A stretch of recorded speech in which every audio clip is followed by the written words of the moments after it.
Meeting to order. The current time is 6:32. With all meetings, we start with introduction. So I'll start with you, Brian. Brian Joanna Dorian. Ellie Brown. Jamie McCall. Steve Warzak. Sam Buck. Laura Hartman. Trisha Allen. Jason Chip Malcolm. Barb Wilson. Tim Williams. Will Hatch. And admin in the room. Courtney Braun. Excellent. Thank you, everyone. Next on our agenda is a motion to adopt the agenda. And in approving tonight's agenda, I would like to introduce a Robert's Rules of Order concept that we haven't used before with this board. I know the old board has used it called unanimous consent. It'll help us save some time as we have agenda items that are minor in nature, such as approving agendas. And the way it basically works is that we make a motion to approve it, and then I will say if there's no objections that are raised, that the motion is considered approved without the need to have a formal vote, right? And so we can use that. So I thought, let's start and practice this. So can I have a motion to adopt the agenda? I'll move to adopt the agenda as warned. Second. Okay. If there's no objections, then the motion is considered approved. And if there is an objection, you can actually say so, and then we will actually do a formal vote. Can I ask a question about this? Yes. I don't know when. Is this the time? So I remember emailing about this after our policy committee Yeah. meeting. Can someone add? I'm not going to, but can someone add an agenda item during this time? If they can propose an They agenda can. item, Okay. but it needs a 75% vote to add it to the agenda, according to Robert's rules. Interesting. Okay. Okay. Thank you. You're welcome. And so we'll start doing this for, some of the agenda items such as the budget, the minutes, that kind of thing. Okay, so next is public comments on agenda items. This is the time that we invite the public to comment on agenda items. We limit it to 3 minutes. So first, I would like to invite anyone in the room, if they want to make a comment, please raise their hand. Bob, may I interrupt? Mary Heather cannot hear the webinar at all. She's Okay. online, but she can't hear. Okay, so let's put a hold. Definitely on. Okay, well, just keep going. I told her I would take minutes as best I can, as well as keeping track of motions, so I'll try. And let me check my, I wonder if the other attendees can hear. This happened in the facilities meeting, and can you allow Mary Heather to talk? It's that I think fixed the glitch. If you allow her to talk and see if we can hear her, and then all of a sudden it started working. yeah, we had to actually ask, I mean, she's. Go to the 3 dots. Ask. to- go to the 3 dots. Yeah. And actually, did we actually make them a co-host or Panelist. something? I think we made Wendy like a, A co-host. So why don't we try that? nope, can't hear you. Can she hear now? Can you hear us now? We can't hear you. We can't hear her either. Technology, don't we love it? We're definitely getting sound. I'm gonna have her log out, log back in. Maybe have her come in through the webinar, the actual Zoom link, Yeah. where you set up the meetings. We should ask Emily. if she Yeah, ask Emily if she can. Sorry, guys.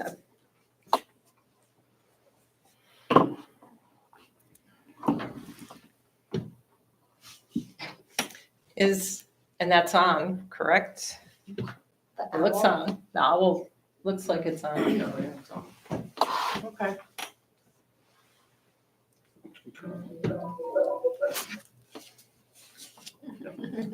I think that's why you can hear yourself. Yeah, yeah, exactly. There was So she's gonna log out, log back in, and see if it works. So why don't we just continue, and she and I'll continue our chat. She could log into Zoom maybe and come in via that link. That's, so she's working on it. Okay, great. So any public comments in the room? And let's go to attendees.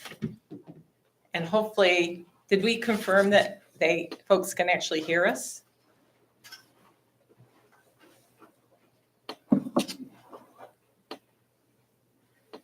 Did you hear back from Melanie? She says she can hear us. Okay, excellent. If anyone that is attending via Zoom would like to make a public comment, please raise their hands. Mary Heather. Okay. And we still can't hear. That's unfortunate. Okay, seeing none, we'll continue. The next item is the recommendation to approve the April 8th meeting minutes. Can I have a motion to approve the April 8th minutes? So moved. A second? Second. Who did the second? Sorry. I Sure. did, well, I don't know. It was between Jamie and Chip. Okay, so if there is no objection, the minutes are approved as submitted. It's okay if you object, and then we'll go through the process. Was somebody objecting? Okay, so we can continue on. See how fast that is? Next, approve ACSD bills. I'm going to hand it off to Chip. One set of bills were read on the 15th of April by Jason and myself. First was a general account, general fund bill of totaling $300,430.79. Second was a payroll of $957,177.65. So then I don't have to make a motion.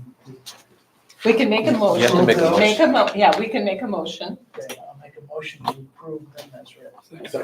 And Jamie seconded it. And in this particular case, if there's no objection, the bills are approved as reported.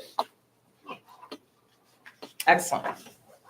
You want these? Could I just, because Mary Heather needs the numbers. and I didn't- Next, on our agenda, we have board education, and we have Mark Coney.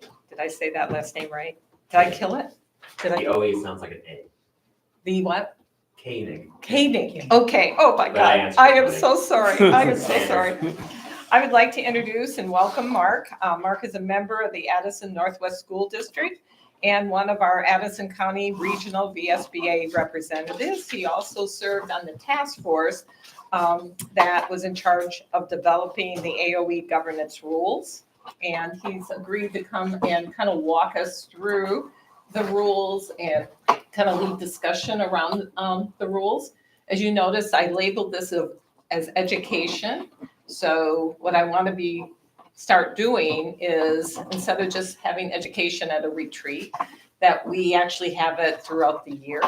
And we talked about that at the executive committee, and, like monthly possibly, or maybe every other month, we would have a topic of education. Okay, so trying to follow those rules.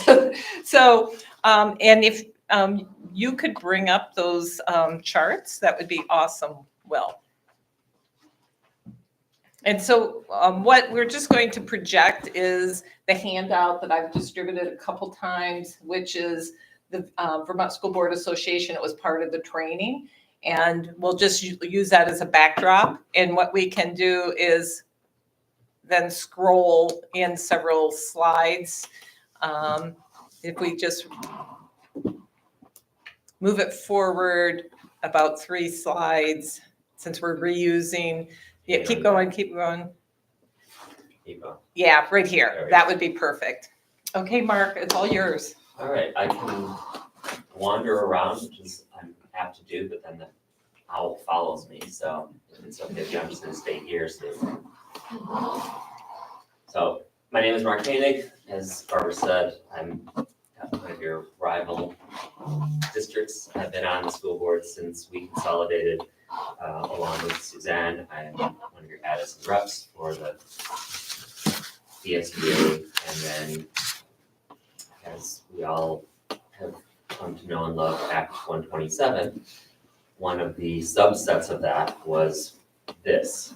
So buried deep within Act 127, it was decided that AOE should put together some guidance for governance of school boards, facilities management, and financials.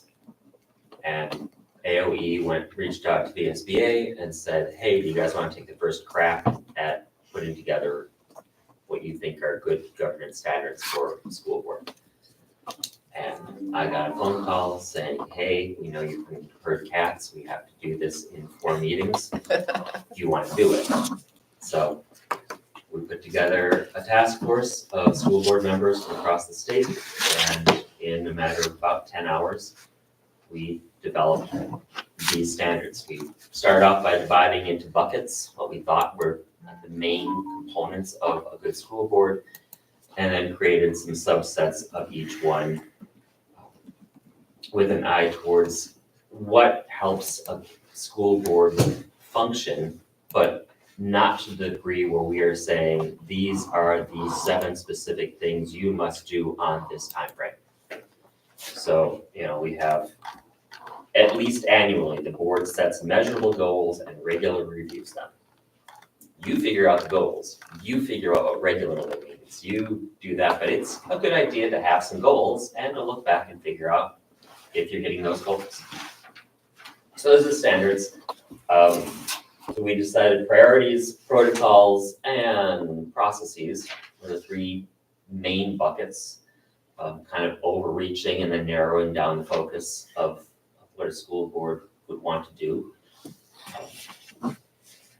And Barbara reached out to me and said, we'd like to try and figure out how to best implement these. I've given a couple of talks. My biggest piece of advice is that of the, I think there's 16, 14 steps, you can't do them all at once. This is a 5 to 7 year process if you're not already doing some of these things. So the first trick is to figure out which ones do you think your board would most benefit as a good building block, and get those in place, and then next year try and pick another 1 or 2 and see where you are. You might also look through, there's a self-evaluation, which I think Barb passed out. If you all agree, you strongly disagree that you're doing 13.2.2, great. Check that one off, and you can just go back and review it later, make sure you're still feeling great about it in a couple of years, but you kind of work your way along. The 2 that I would say, or probably 3, given that you've got a new superintendent coming, would just be within your priorities. Set your goals, figure out what your goals are and how you're going to measure those goals. I would say figure out how your students are doing, because that's why we're here. If you didn't have what your students are doing, there's no reason for a board to exist.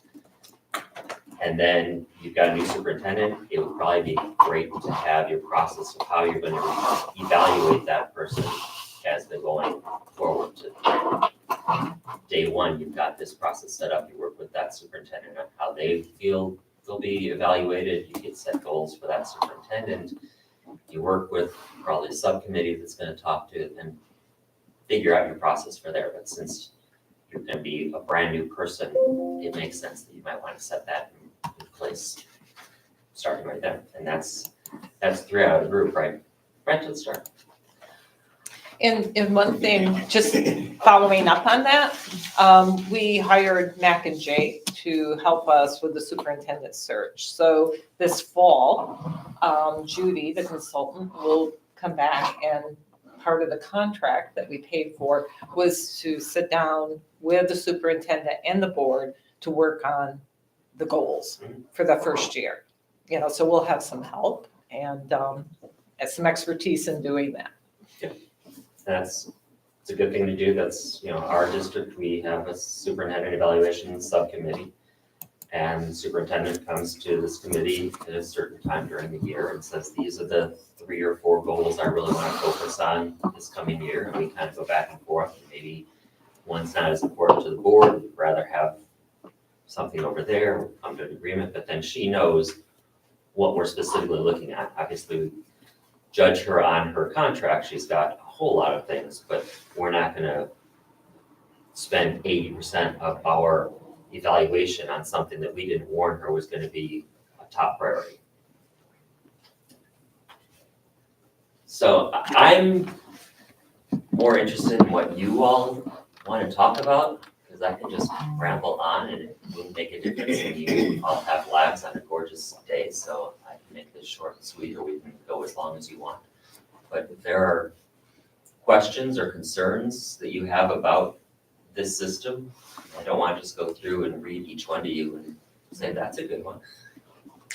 Go ahead, Joanne. How have you or your school board prioritized the 14 to 16 steps? Like, what's the process you went through to sort of see what was the beginning of the 5 to 7 year process? One of the nice things about being the chair of the task force was that a lot of it was based on what I already knew. And so we did a lot of how Addison Northwest already runs, but we have gone, like, the 8 years we've been in existence have been painful learning lessons. And I think that the biggest things that we have done are try to deal with the things that are essential to a school board staying in existence. So we had to make sure our finances were in order. How do we want to measure student achievement? What are we looking at? And so, to the education portion of both the governance and what you're doing here and what I'm chatting about, we have at least once a month, somebody within the school comes and brings us information. We talk for 45 minutes or so. Last meeting, we had a group of 7th graders that came and presented on the youth risk survey. And they have a group in the school that they are working with the middle schoolers to talk about bullying and self-harm and suicidal thoughts and trying to figure out how we can lower the numbers that we have. We're not outrageously high in most of our stuff, and our numbers are below the state average, but some kid thinking about suicide, anything over 0 is too much. So they're working, and they told us how they're doing it. So that let us know what the numbers were. It was a different way of talking about the youth survey, because sometimes it's just somebody from admin coming in, the counselors. We have a number of our policies require the superintendent to bring us yearly reports, and we have on an ongoing rotation, she or a designee brings us how is SPED doing, how is food service doing, and so we have these people come and they give a presentation, and that brings us up to date about what's happened, what's going right, what's going wrong, what kind of money you're talking about. Obviously, we try and time the major budget things come to us right before we start talking budgets so that we can start evaluating those things. Question, how deep do these reports go? As Is it deep just as they want to bring over us. the surface, or do they go deep? They, a little of both. I mean, we only give them about 45, 50 minutes. And it's usually a PowerPoint presentation. So there's a lot of data there that they will give us the 30,000-foot discussion. But if someone raises a hand and says, I'm looking at line 17 there, and I don't understand that number, then we're down in the weeds. Is it a possibility of getting that information before the? We always have it before. Oh, okay, excellent. We see the presentation beforehand so that you can kind of look through it. But, a lot of it is in academic lingo. And so you're like, I don't know what a CX43 is. Can you explain that? Even though I've heard it every year, I don't remember that one. And then so the superintendent makes sure that she hits all the reports that she is required by our own policies to present us, that is really our education. And then you people can give them questions to Mhm. answer after the presentation. Yeah. They can go on and get those answers for you. Absolutely. And sometimes, like, I have been known to just set up a meeting with one of the people in admin or one of the teachers that did it and say, hey, I really want to learn more about this. Can I stop by? And they'll walk me through more. So I'm not going in to give them direction, I'm going in to learn. So it's okay for a one-on-one board member to just kind of head in. I'm not saying, all right, this is how I want you to change this program. That would be out of line, but for me to learn more is usually helpful.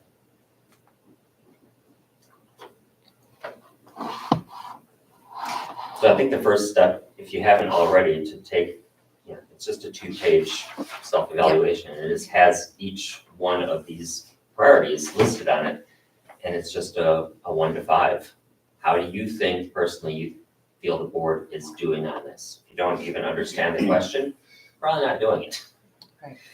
And if you are like, yeah, this is good, and then you just do a number crunch and figure out where the board as a whole is and how they think you're doing.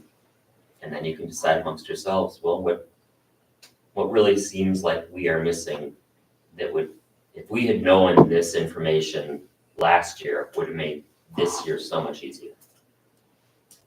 And you build on those 1 or 2 things. Do not try and take off more than you can chew, because it just is going to be a disaster. So you'll have too many things going on and they'll all be so-so, and it won't feel good, and nothing will be. So even though there is a long list of stuff, you got time. Right.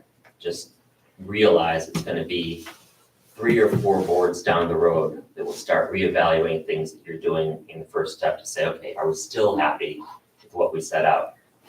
And more than likely, and this is a good thing, you won't be happy with how it was, because you're taking this thing you've never done, you broke it into a big chunk, you got it set, you got some other things in place that now mean you can go back and refine the first one and narrow down the focus or break it into subparts. And each iteration makes it a little more understandable. Like the reports I was just talking about, when our people come in and tell us, 7 years ago, it was, this is what this program means, this is what this acronym does. And now we're to a point where we all have a very good understanding of the foundation.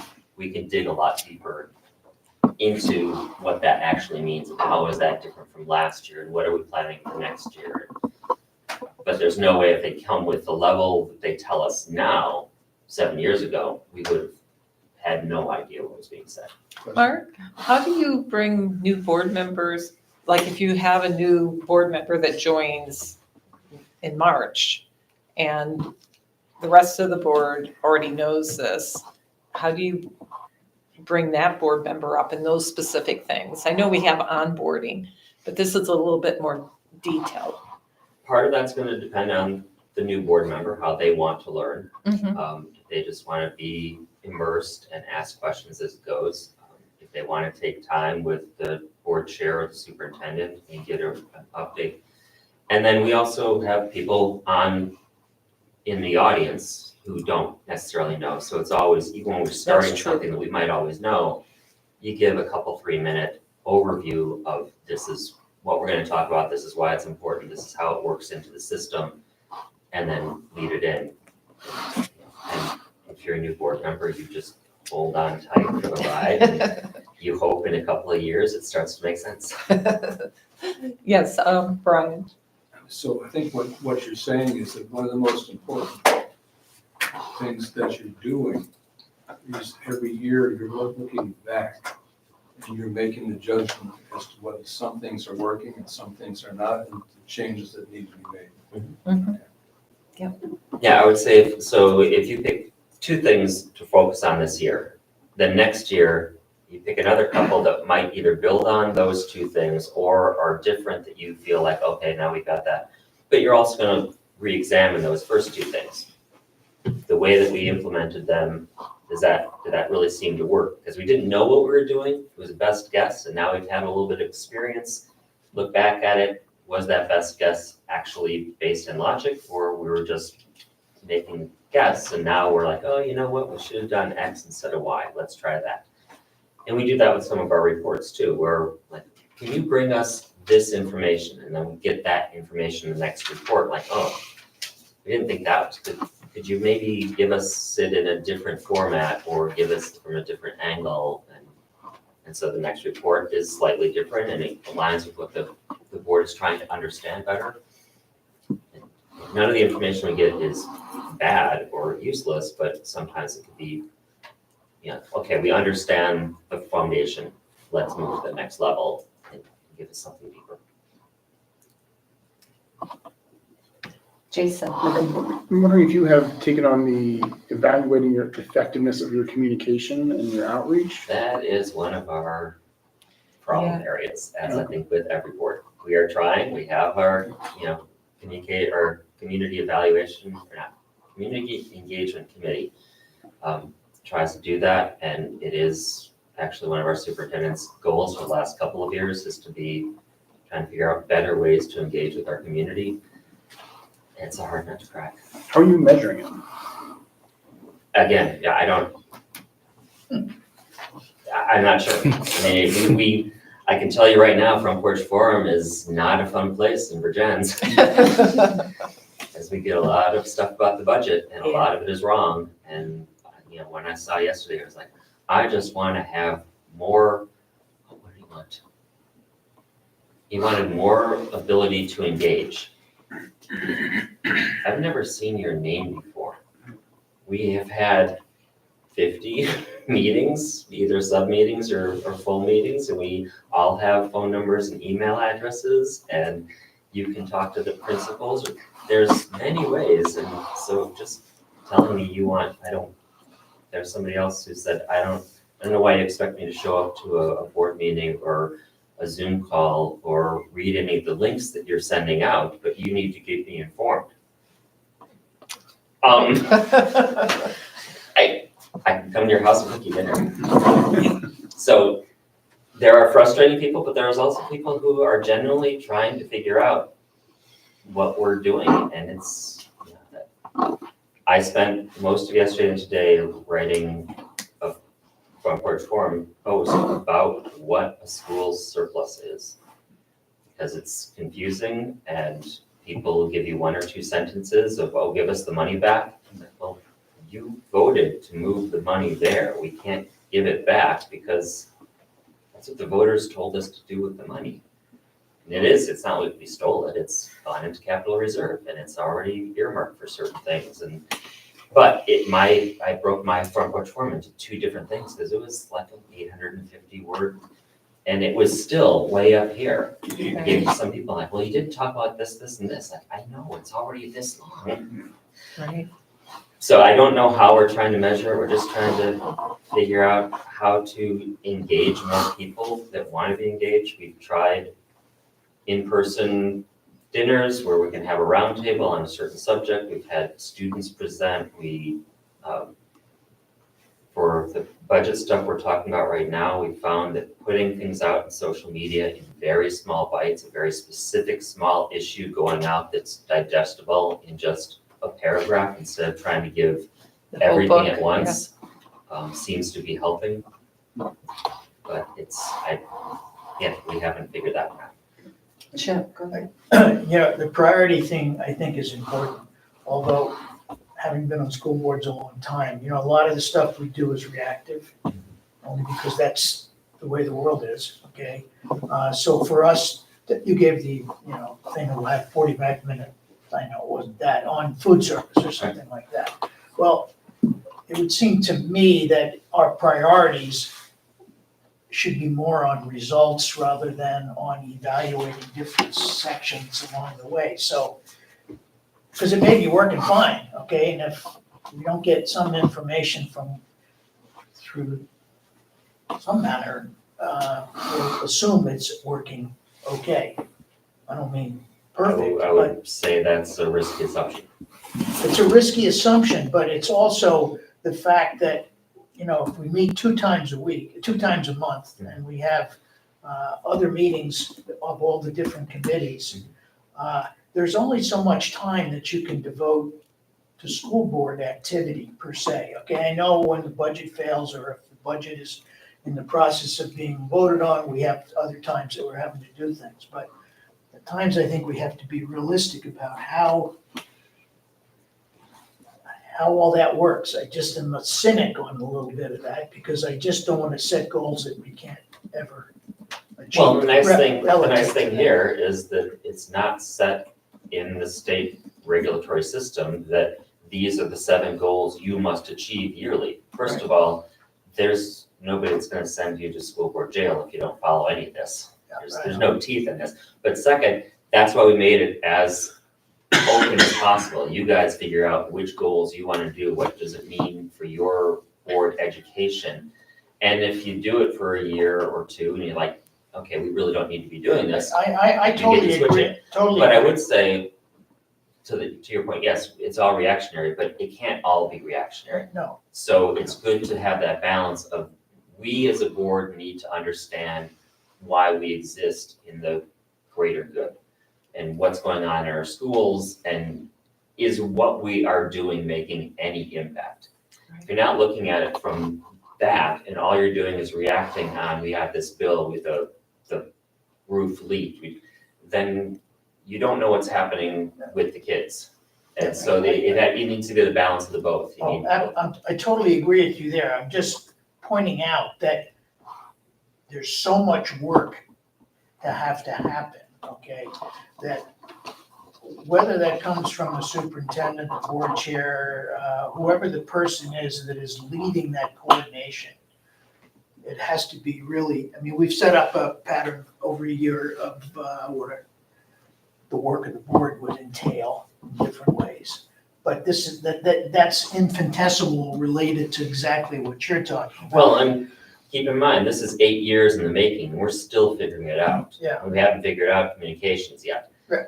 And so when the board consolidated, we were a mess. And we had financial problems, and we were trying to get all the different pieces together. And slowly, it's been this process. And that's why I'm saying, don't take off more than you can handle at any given time, and always keep checking yourself. Is what we hope to happen actually happening? And do we really even need this? We thought we might need it. Turns out we don't. We already are very satisfied with how this was already working. Let's check this so that every 3 years we'll check in on this thing. We don't need to have it every year. But you give and take and figure out what's working for you and what's not, and move along. So that's why we try to keep this as fluid and open, because each board is gonna be different. And not even each district's board, but you're gonna have some elections over the years, and the faces of these tables are gonna differ, and they may have different things that they wanna focus on. And that allows a different board in the future to decide, oh, they set it up this way, but we would really like to have it that way. So we're giving you as much rope as you need. Helpful or harmful as it may be. Possibly, you already turned the page. Like, here's a second, that's good. Actually, you did exactly what I wanted. Is there any questions on any of these that you see? Here's the protocols. And then we can then move to the process as well. Barb, Yeah, hello, yes, can you hear me? yes. Go ahead, Mary Heather. Oh, okay, sorry, I had my hand up for a while. I was- Oh, I'm sorry. We're projecting and didn't see it. Sorry. So I guess, well, first of all, Mark, thanks for coming to just answer questions about this. I Sure. appreciate your time and perspective. I guess one of the things I'm just wondering is, because this is kind of, these are sort of new rules, sort of codifying what boards should be doing anyway in terms of good governance. But I'm just wondering if there are expectations or sort of what the standards would be for boards to report out on their, work on these governance rules. Like, do we need to generate a report? Do we need to, include this in our annual report? So I'm just curious, like, are there deliverables associated with these activities that we should be doing? No. There might be in the future. I mean, this is AOE is sort of responsible for it, and AOE has been less than stellar in the last few years, and we may or may not have that change in the near future. And so a new Secretary of Ed may want to set up something where there's a reporting or a better understanding, but really this is more a self-governance type of issue where these are just best practices that are good to follow. If a board starts running into some problems and asks the SBA or somebody else to help out and get through the rough waters, they're gonna pull these out and say, okay, let's look and see where we are. And so it's just a nice checklist, a nice guidance of, this was a determination that to do these things gives you a better than not chance of being somewhat effective. And you can be more effective the more you buy into these different things and figure out what works for you. But at the same time, like I've been saying, it's very flexible and open. Each board gets to determine what that means for their particular situation. So it's hard to, I would have a hard time figuring out how you would even report out, because each board's gonna be a little different, and maybe you're not through all the pieces. It might take you a decade to get through all of them, so this is more just a guidance. But when they put Act 127 together, it was a thought that school boards should have some guidance on how to be effective, and school boards should have some guidance on what they should be looking for in financial understanding and how to set up their facilities, checklists of what they're looking for and how to keep their buildings and properties in good order. When I was speaking with Debbie Singster, I think, she actually alluded to the fact that she was working on something with the AOE to be more of a board evaluation on the. And that's what I'm saying, if they might put something together, Yeah. AOE would then have to buy into it. And Right. I think that a lot of that kind of stuff that's smaller is on hold at AOE until they have a secretary in place and they know Okay. what direction they want to go. So it's possible they may have something, but they don't at this moment. Yeah, okay, yeah, But VSBA will be trying to put together some sort of workshop where boards that want to get a deeper dive into how you might implement these things as opposed to me just rambling. I think they're gonna try and put something together once this legislative session is over and they can all take a sigh of relief, because I think they've been in committee meetings almost nonstop for the last 6 weeks. Is there things that were included in the rules that jump out that folks would like to explore questions on with Mark?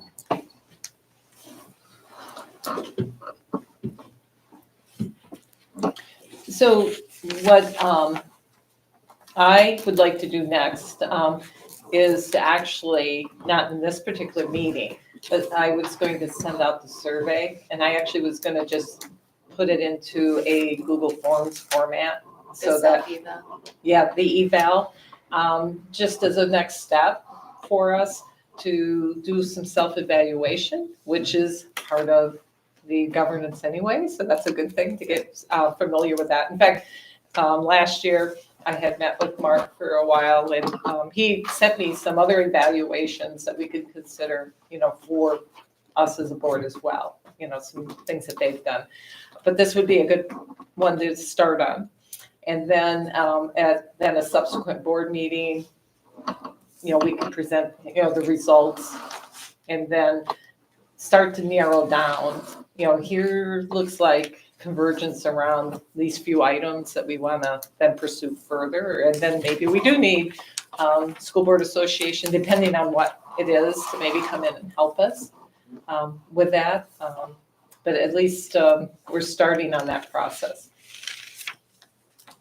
As opposed to let's just do it all. And we might be surprised, when I go through the list, there are things that we are doing and will be doing, with our new superintendent, that kind of thing. So that'll be awesome. How has Addison Northwest used the self-eval?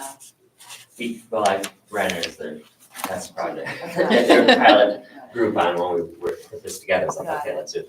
And we did okay. I mean, there was nothing that anybody felt we were strongly disagreeing that we didn't do, but there were some that were in the neither agree nor disagree, not really sure what this means. Some of them were strongly, yeah, we're right on that. I guess I meant how are you using it as a tool? Well, we took Like- that and then figured out where are we, what are we Got already it. doing? And then which ones do we want to focus on this year? And it's usually we have 2 retreats a year, and so we kind of dive into which pieces we want to focus on in sort of the summer retreat. And then our fall retreat is more geared on, okay, budget season's coming. What's going to be our focus? What are our goals? Where are our priorities? Excellent. Anything else? Well, thank you so much, Mark. I really appreciate you driving down. Well, it's not that far. I think Suzanne just sent out the VSBA email, so my email is in there. If any of you have questions later, and if you get stuck on something, it is only a 15-minute drive, so I'm happy to come back. Thank you so much. Thanks a lot. Thank you, Mark. Actually, Have a it's good day. probably closer than what my drive is. Thanks so much.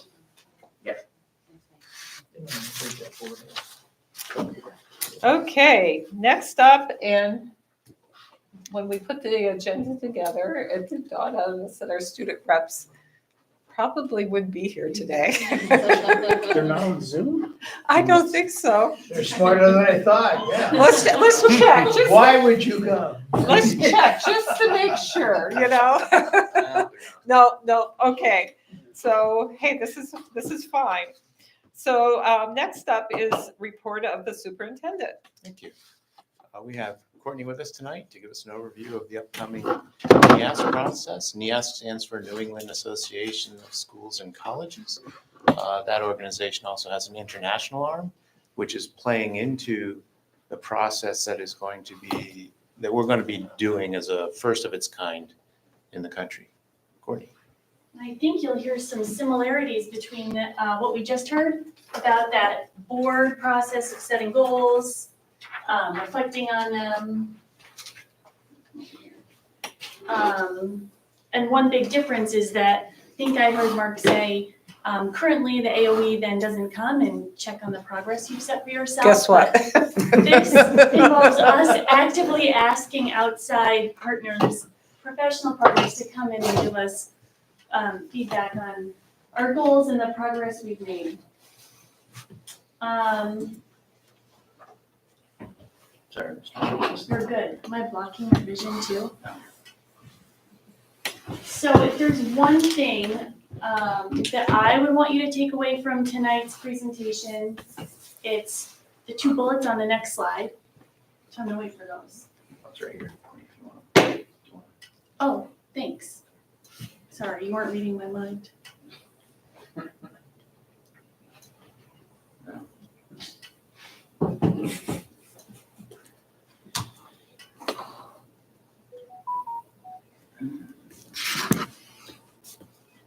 There you go. I'm gonna test this one. So there's a couple similarities between NEAS and the IB. They're both outside nonprofit accrediting organizations. And I'd say one of the biggest differences between the two is the NEAS standards have a bigger grain size or more of a breadth to their standards. They encompass more of the whole learning community. Whereas the IB standards, although they have some overlap with all 5 of the NEAS standards, I see them really sitting in NEAS standard 2, which is all about teaching and learning. So within that standard 2, there's a lot of overlap, which is why the 2 organizations have come together and said, it makes sense for us to create a process for schools to go through a joint accreditation process instead of having to be on like different rotations and having 2 visiting teams. And so they've streamlined, and the biggest overlap, like I said, is in that standard 2. And I can give an example. NEAS standard, I think it's 2.2 says, Each school or district, we're looking at district accreditation, will have a documented curriculum that articulates units of study for each grade level. And each of those units will document what the essential questions, the content, the concepts, the skills, and the assessment for the unit are. And IB gives us a framework with much smaller grain size to help us make a roadmap to reach that standard. So even though within the IB framework, we, especially in the PYP and the MYP, we write our own units, we do have non-negotiables from the IB that give us, I think, enough structure so that then we can get creative within them instead of sort of starting with this blank slate of you need to have this coordinated curriculum across 9 schools, which is a pretty big task. So I would say that's the main difference between the two. NEASC has broader standards and the IB is really about teaching and learning. This is a slide about what NEASC is as an accrediting institution. I think it's important to know it's voluntary. We ask, will you come and set goals with us within your standards? Help us hold ourselves accountable to these goals, and then come back and let us know how we're doing. In the process of making this slideshow, I went back currently, and I'm going to get into this, MUHS is our only NEASC accredited school, but I went back through the past 3 evaluation visits to look at where we were during each of those times, and it was fascinating to look at what the goals were, even in 2012, what the faculty said in a school-wide survey. So all of that information remains, and it's something for you to use as ongoing conversations with yourself, really. Jamie? Yes. Hi. I just have a question, like what kinds of goals? Like would they, like we have a strategic plan, a lot Yeah. of goals in there, Yeah. right? So like what are we talking about? What area? So the last slide of this presentation talks about the strategic plan. Okay. But within each of the standards, so the NEASC standards, I did have to write them down because I didn't memorize them, are learning culture, student learning, professional practices, learning support, and learning resources. And the way I would read that is sort of culture is all about policies. What are the policies of your schools and your district? Student learning, like I said, is all about teaching and learning. Professional practices is a lot about ethical practices, keeping up with professional development. I think the IB framework touches into that standard too. Learning support is very much about student services, and I think actually the NEASC goes a little bit deeper into what they would expect than the IB does in terms of student services and student support. And then the 5th standard is learning resources, which is all about the safety and the functionality of your schools and the facilities and the buildings. So whereas IB might say, you need to have a chemistry lab if you're offering chemistry, they don't ask about, say, like your food storage. So sort of a little bit answer your question, and I get more into the strategic plan at the very end. Sure, thank you. Why accreditation? I think I sort of covered that, but it is a professional partnership with an outside organization. So someone coming in and saying, we who are also accrediting thousands of public and private and independent schools in the country and around the world are giving you the same sort of stamp of approval that we're giving these other schools. They give objective feedback. They're really responsive to the different cultures of schools. They don't expect every school to be the same living organism as each other. And they ask schools to take their own cultures into account when they're setting their goals. It engages the whole community, including you all. When we enter this year-long self-study process, you'll all be engaged in these conversations about goal setting and progress. And then they do offer specific accommodations and recommendations to drive improvement. IB does the same, so this would be, well, I'm spoiling the next slides, but it would be one team, one visit, one report is what that will look like. This might help ground us a little bit in where we've been with NEASC. So in 1955, MUHS became NEASC accredited. 2012 was our most recent visit. It's usually a 10-year visit. And at that time, we had just found out that NEASC and IB were looking into this partnership to offer joint accreditation, and they allowed us to extend our visit in order to engage in this. We are going to be the first U.S. public school district to engage in the joint full district accreditation. So while other schools are going through the joint NEASC-IB accreditation at the school level, we'll be the first public school district in the country to do that. So there's been a 2-year period of working with teams from both organizations, working with the board at NEASC, and I have to say they've been really responsive and really engaging, and I think there's something in this for all of us, so it's felt more like a partnership as opposed to our just jumping through someone else's hoops. In 2016, we merged into the ACSD. In 2020, all 9 schools became IB World Schools. And then this process of becoming a joint accredited district began last school year. So it is a process that I've inherited in this role, but which I was invited to engage in last spring after I took this job. So I was involved at the end of last school year in it. So in June 2023, that's the 2-day training that I came and attended with many of our school principals and the curriculum coordinators, representatives from IB and from the NEASC came and worked with us to give us a little bit of a taste of what the collaborative learning protocol would be like. That is the name of the year-long self-study. So they took us through a mock version of what we would experience before totally engaging in this. And then here we are in May, and all of our 8 schools who aren't already accredited have been working all year. First in the fall, they submitted applications to become NEASC accredited.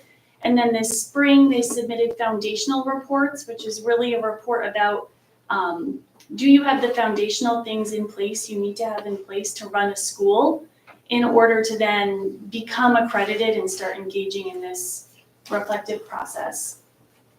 Those have been submitted. This whole school year, our principals really and our curriculum coordinators have been working on those reports. And then the next step is in October 24. Then, before that, the foundational team is going to come in May in just a couple of weeks, and they're going to visit each school with this joint report that all of the principals filled out together. They did a self-reflection on all the standards. And it was an interesting process because they had to sort of agree on the ratings they gave, which is hard to do across 8 schools. I think the ratings were like E, this is highly evident, D, we're still developing, and then N, sort of needs attention. And we were largely, I think, in the D category, A, because I think we're pretty harsh critics of ourselves, and then B, whenever we couldn't come to full consensus, we kind of ended up there. So then each school gave an additional addendum report where they got to reflect on their own thoughts about each standard. So the team will come, it'll have a representative from the sort of the NEASC administration on it.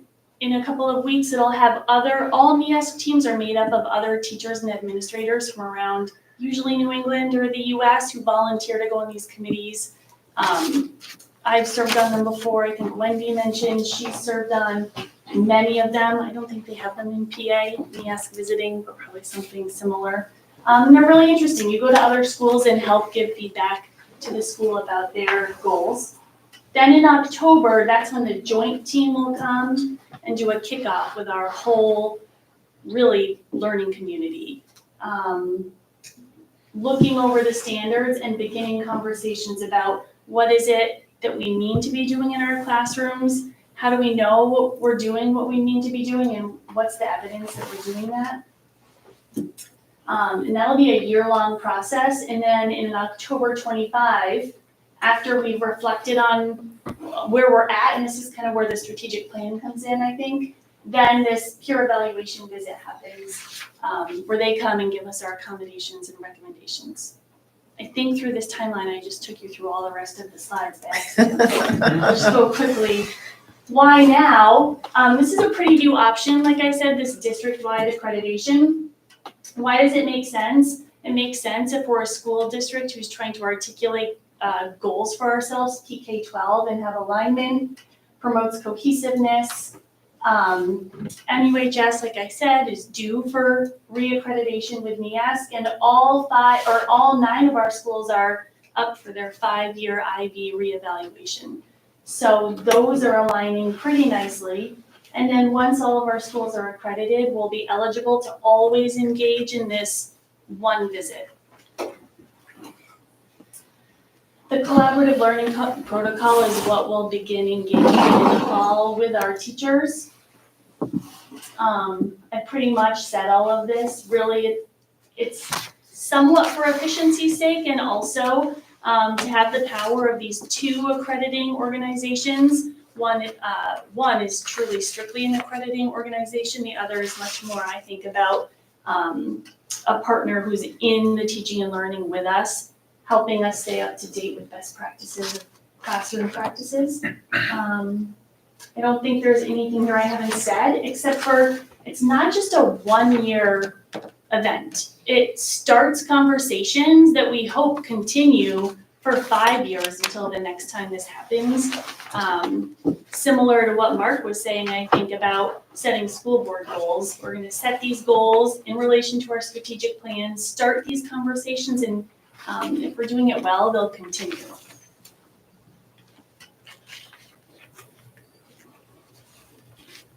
I just said all of that.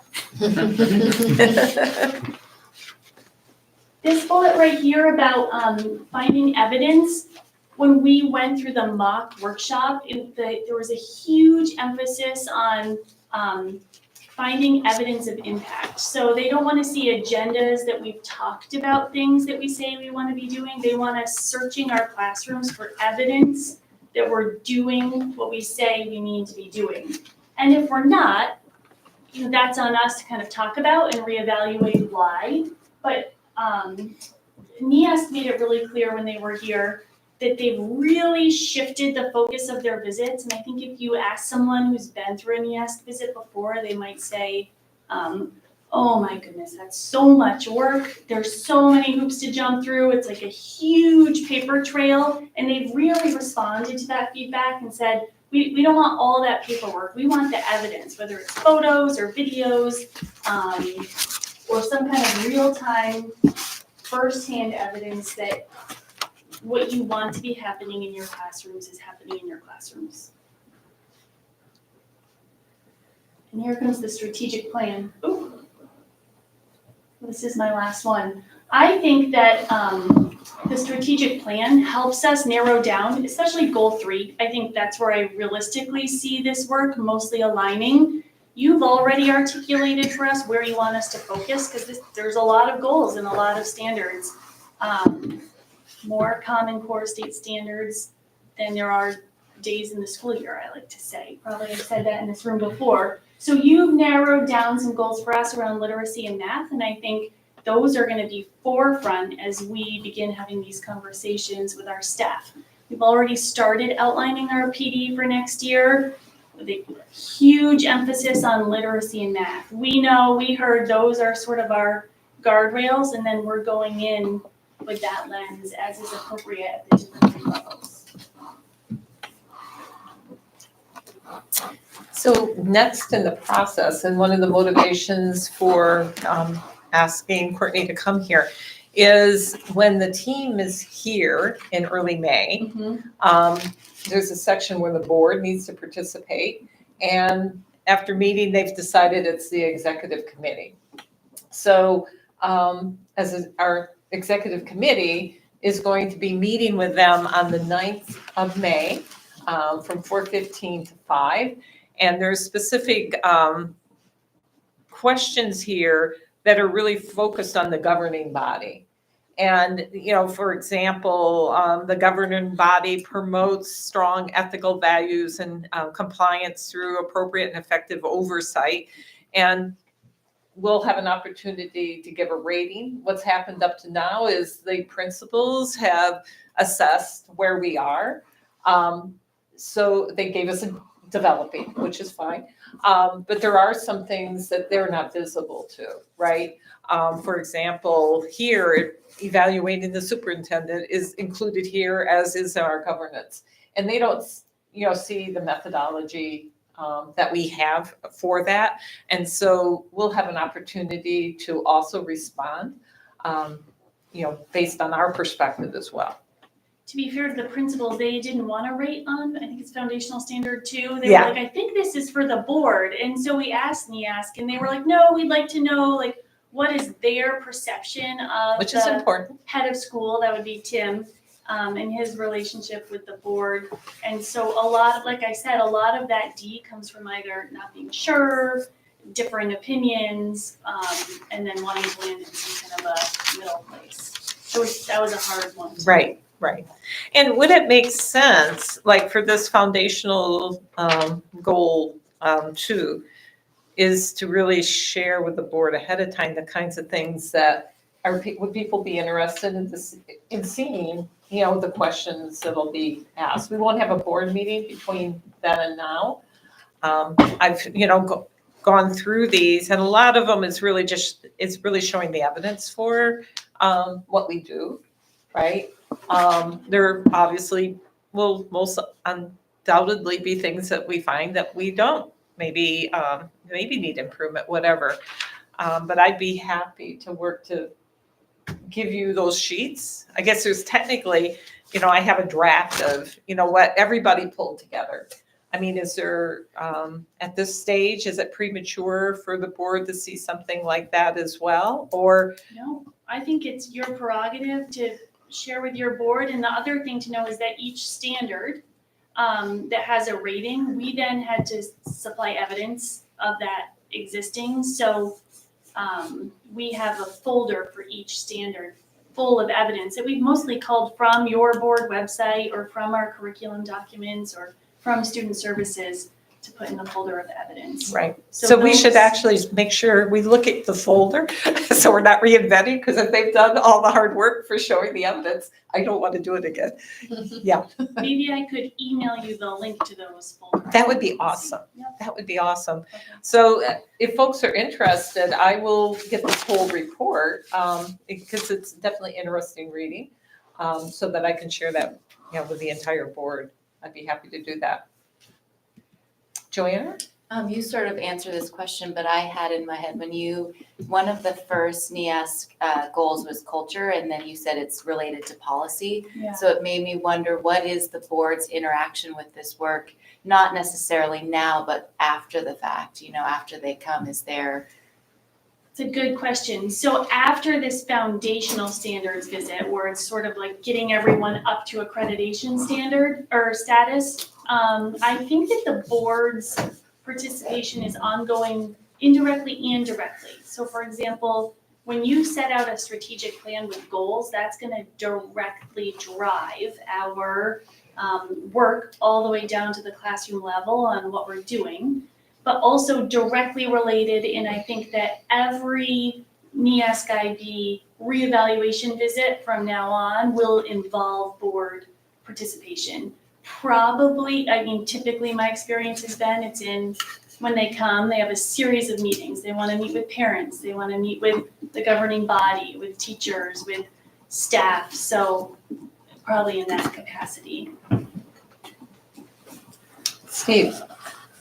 So I think you've implied this answer, but I was hoping for a little bit more of an explicit connection. NEASC seems to endorse IB as a good system to help meet their goals. And we've been doing NEASC for a very long time. And it seems like this is yet another way that IB meets another set of standards that we are trying to do. So, when people say, all this money wasted on IB, here is yet another way that we are kind of out in front of the curve by using IB to meet NEASC standards. Is that a fair assessment?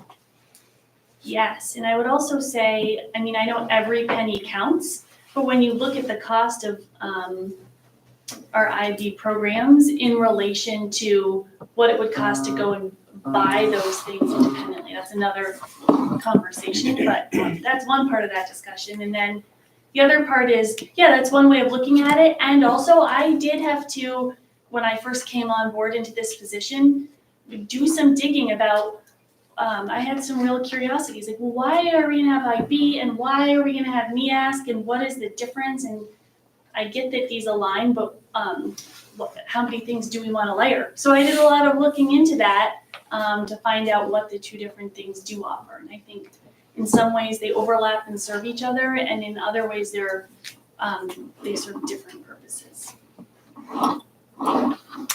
Jason? So the NEASC cycle is a 10-year cycle and the IB cycle is a 5-year cycle? Is it all going to 5 years now? That's a great question. I don't know the answer to that. That's my hope. I personally think 10 years is a long time to wait to kind of get everything out of the closet. And that's what NEASC used to feel like a little, like getting everything out and re-looking. But I can find out. I don't know. Well, the 5-year cycle would sync better with our strategic planning cycle too. right? Absolutely. Totally. So that Right. makes more sense. Yep.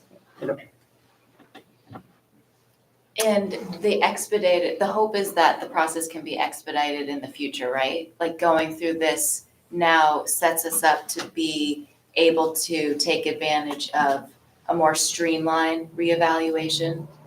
Forever going forward. Yes. So everything we've done this year, we would never do again. It's this getting the other 8 schools Credit. up to baseline accreditation.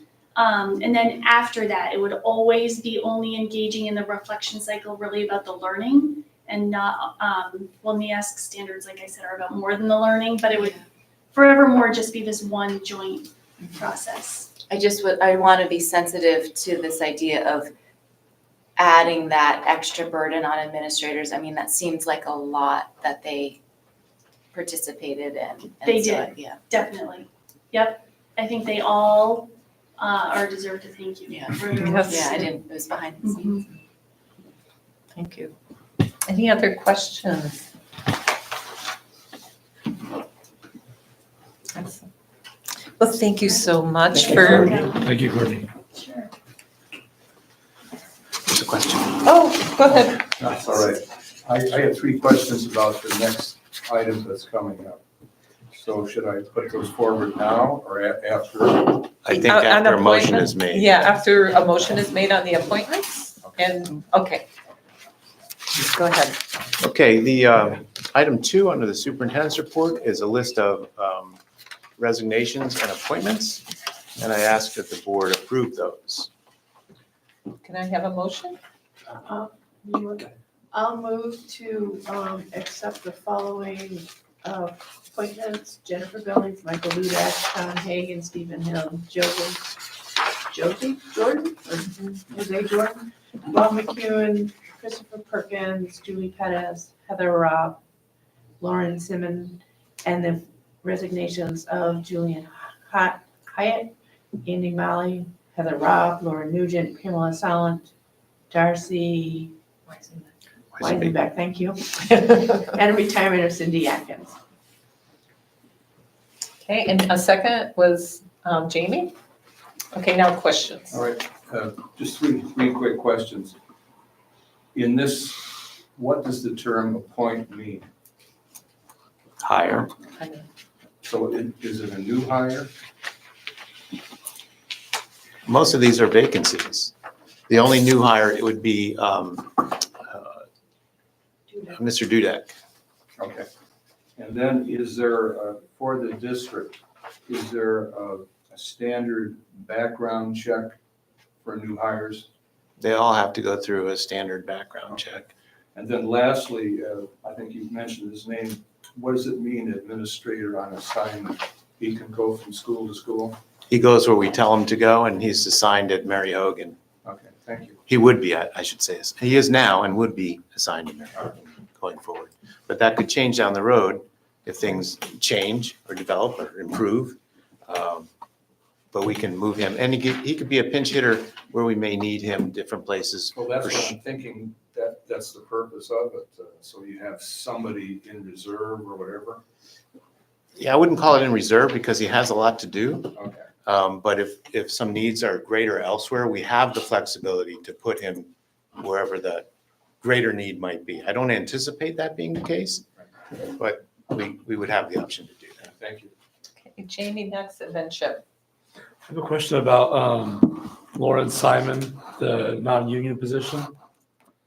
Just curious why that position is listed as non-union. As a custodian.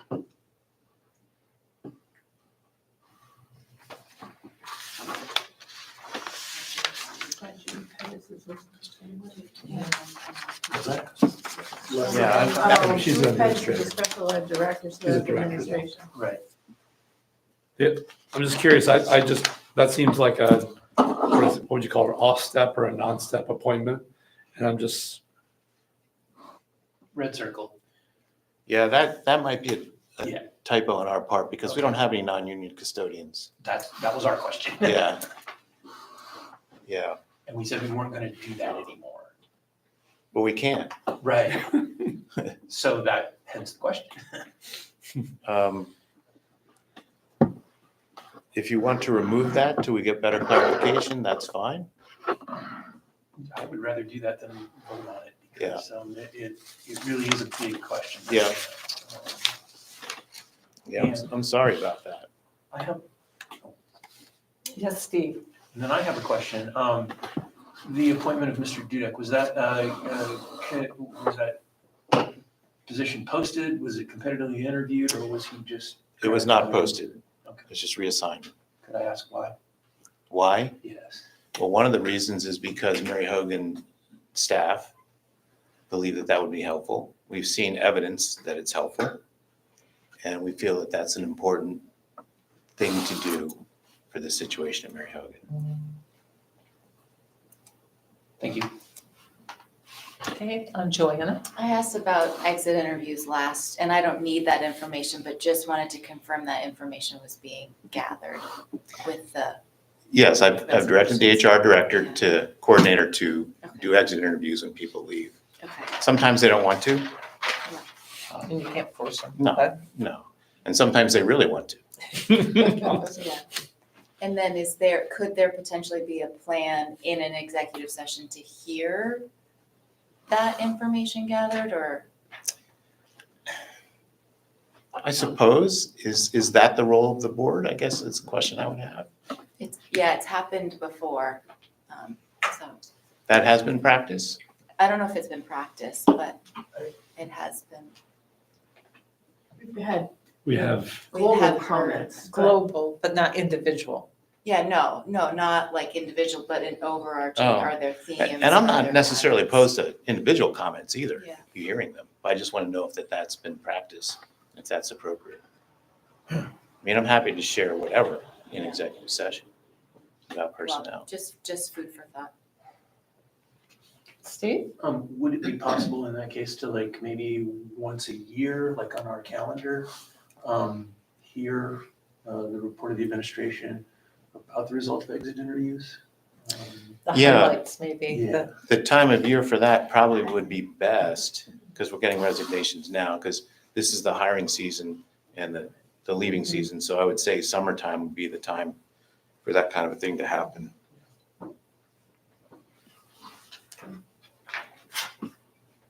So Okay, then the go ahead. motion on the floor and seconded was to have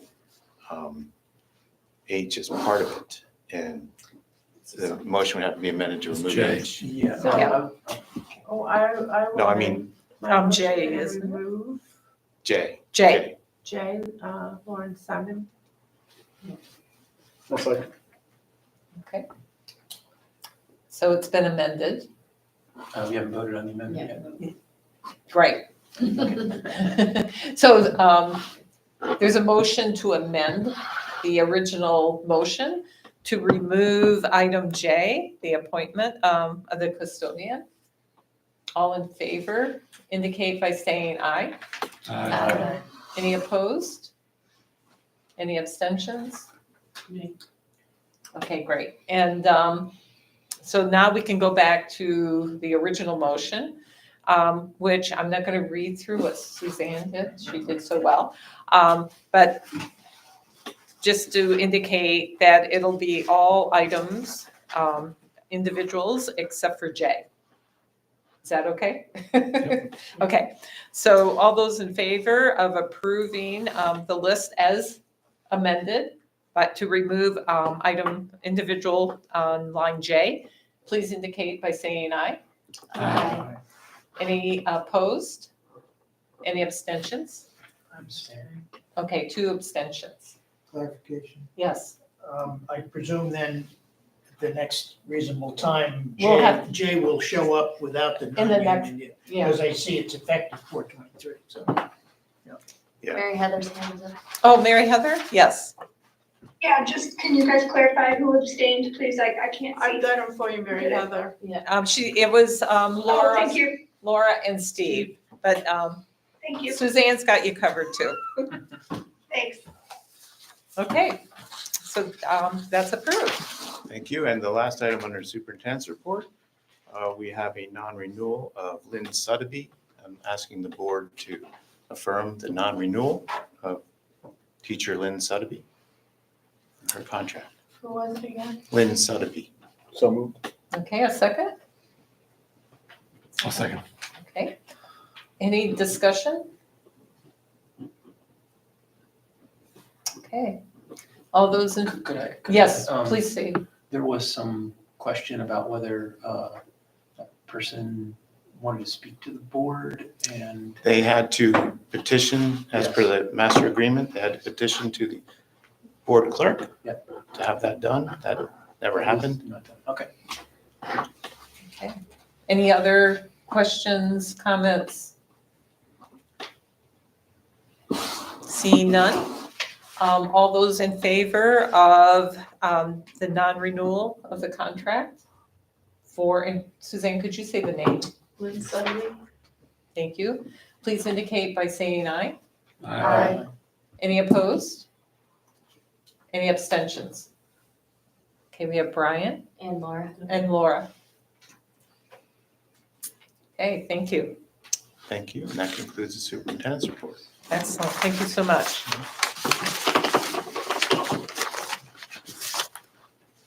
Moving right along. Under report of the chair, I would like to just briefly run through a couple items. First of which is a retreat update. And I did spend a couple hours with Dr. Baker last week, starting to frame out the retreat. A large portion of the retreat is going to be spent around the strategic plan implementation. We'll have a presentation. There'll be discussion around recommended goal actions and how best to achieve them, including, strategic plan gaps. And the other thing that will come up and that we need to look at is things like equity-based budgeting and policy development is part of our role as well, right? With that, what I want to be able to do with the retreat is have a portion of it be education. And what we're looking for is someone that could come in and give us a presentation on equity-based budgeting and or policy development to kind of help ground us, since that's something that was important and brought out in the strategic plan. So I'll be working with Matt to, for the budget development one is kind of my first priority for that, because you can't start thinking too soon about the budget, especially this year. So that, we can kind of get a sense for what that is going to entail and start to kind of change the lens that we look at the budget through. So that work is underway. One of the things, just dealing with logistics, lunch will be provided. As you remember, it's going to be June 1st. Haven't secured a location yet. However, over the weekend, I saw that the St. Stephen's Episcopal Church, they actually offer their facilities for free. St. Stephen? St. Stephen's, sorry. offer it for free. And so then we could, spend the money on more of the food as opposed to, say, the location. If folks were open to, meeting there, it's kind of nice, it's in the green, right, in Middlebury. We've reached out to a few places that aren't available. On the list that Darcy's helping me with is really also the UU Church, even thought of the Kurt Alumni Hall, right? My guess is that might be a little too, it's all about how much it's gonna cost. Yeah, and of course you can't bring in food, you have to use their food. You have to use their food services, that kind of thing. And I recently saw that the Crooked Ladle actually has a room down below that they offer catering as well. And so I reached out to them and also, what kind of food services they could provide, even if it was, say, at the church, right? So I'm hoping over the next, week or two that we can get this all ironed out. So if you have ideas of where might be a good location, please let me know and I'll add it to the list. What was the timing? It's June 1st. No, I know that, but I meant. Oh, the timing, at this point, I believe it'll be about 9:30 start and go, probably 2:30, 3, during the day. I'll be able to give you further updates on this as we really lay out the time, right? Make it worthwhile and, make sure that we're not like rushing through it as well. Steve? So last year we had the retreat here. Is there a reason we wouldn't have it here again? I mean, This is free. Yes, it is, yeah. So, Yeah, it's just, the thought was, and working with Darcy is like, you guys are in that room all the time. We can do that. We can do that. The first retreat I did with the board, we actually did it at the gym, at the cafeteria at Mom's. So that's possible as well. Let me know your thoughts. I'm happy, just to do it here, like we've done the other things. Or if it was like a free location, at like the church on the green, would that be a nice change of pace? Or you'd rather we just do it here? That's fine with me too. Ellie? Does the space need to have breakout rooms or are we just looking for one room for the board? I think enough room to break out if we need to work in groups, right? And we've done that. We've managed to do that in this space as well, right? It's just, we're gonna be there for a longer period of time and, really what's comfortable for you guys. I don't have a vested interest anyway. So if you want to tell me, no, let's just cut to chase and do it here, we can definitely do that. Any thoughts on that? Mary Heather? Thanks. Yeah, I think, I guess I kind of agree that just using an ACSD facility, even if it's at a school or the MUH library or something instead of this particular room makes sense. I can tell you just from experience seeking space, event space, the Crooked Ladle, even the basement space, they charge a pretty penny for it. Okay, so, good to know, good to know. Yeah, I'm not sure that's gonna be our best bet. Okay, good to know, because I haven't talked, it's obviously all comes down to what the cost is. Okay. Yeah, I think we need to prioritize no cost on location. Okay, that's really good to hear. I can definitely direct Darcy in that way. Okay, any questions? Yes, If we're talking about bringing someone in to talk about helping us get better at having equity-informed decision-making, it seems to me that maybe you might want to engage someone for more than just 3 hours. And it might be a longer-term engagement with someone to help us, help the administration, actually get good at this and build capability in that area would be a good investment. not just for the, meeting. yeah, not just the exactly. retreat. Yeah, that's a good, that's So good I don't know if feedback. we want to Right, make this just like a little intro, try somebody out for a few Right. hours and see if we like them to, but I think thinking about this over the next 6, 9, 12 months is probably a good thing. No, that's great. Thank you for that. Anything else? So, and when I was talking with Matt a couple weeks ago, when we were talking about retreat, he did suggest, well, why don't you just have everybody come out to the farm and weed for you, And as appealing as that sounded, I thought, well, probably not. So, what are you gonna? Yeah, what are we gonna do? Okay, thank you for that. So, for the direction. So the next thing I just wanted to talk about briefly was kind of legislative efforts involvement. And this does tie to the board governance and AOE review, rules, where the board stays appraised of a proposed legislation and policymaking that may affect its school board, its school systems and students, and maintaining ongoing relationships with locally elected officials. So the only reason I kind of bring that up is at this point in time, there is just so much happening on the legislative front that I thought it was good to kind of highlight this as part of our role, right? As a body. And in doing that, I know that the Vermont School Board Association, they're really asking us to respond and send in our feedback to legislators and to, say, ed committee. Like, for example, right now, the hearing is happening tomorrow for the person that our governor has hired for the Secretary of Education, right? And so as a board, how do we want to be engaged in something like that in the future, right? And what kind of a process would we use? Like, we can individually, respond, right? But I, as a chair, obviously can't unless I have input from the board to do so.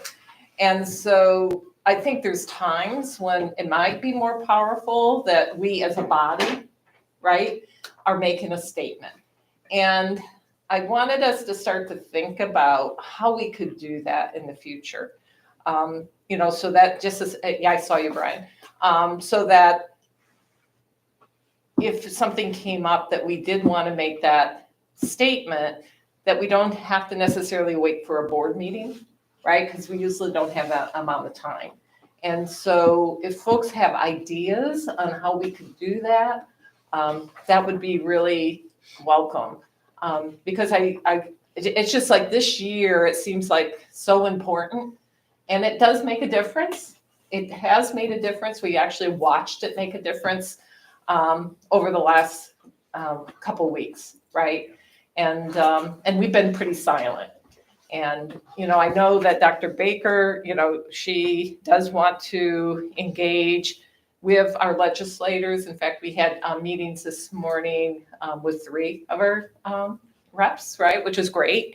And it was more not like advocating and telling them, well, you got to do whatever, but it's how can we work together and how can we be a resource, for them so that we are involved in the formation of ideas as opposed to maybe reacting to those ideas, which I think would be a wonderful place to be.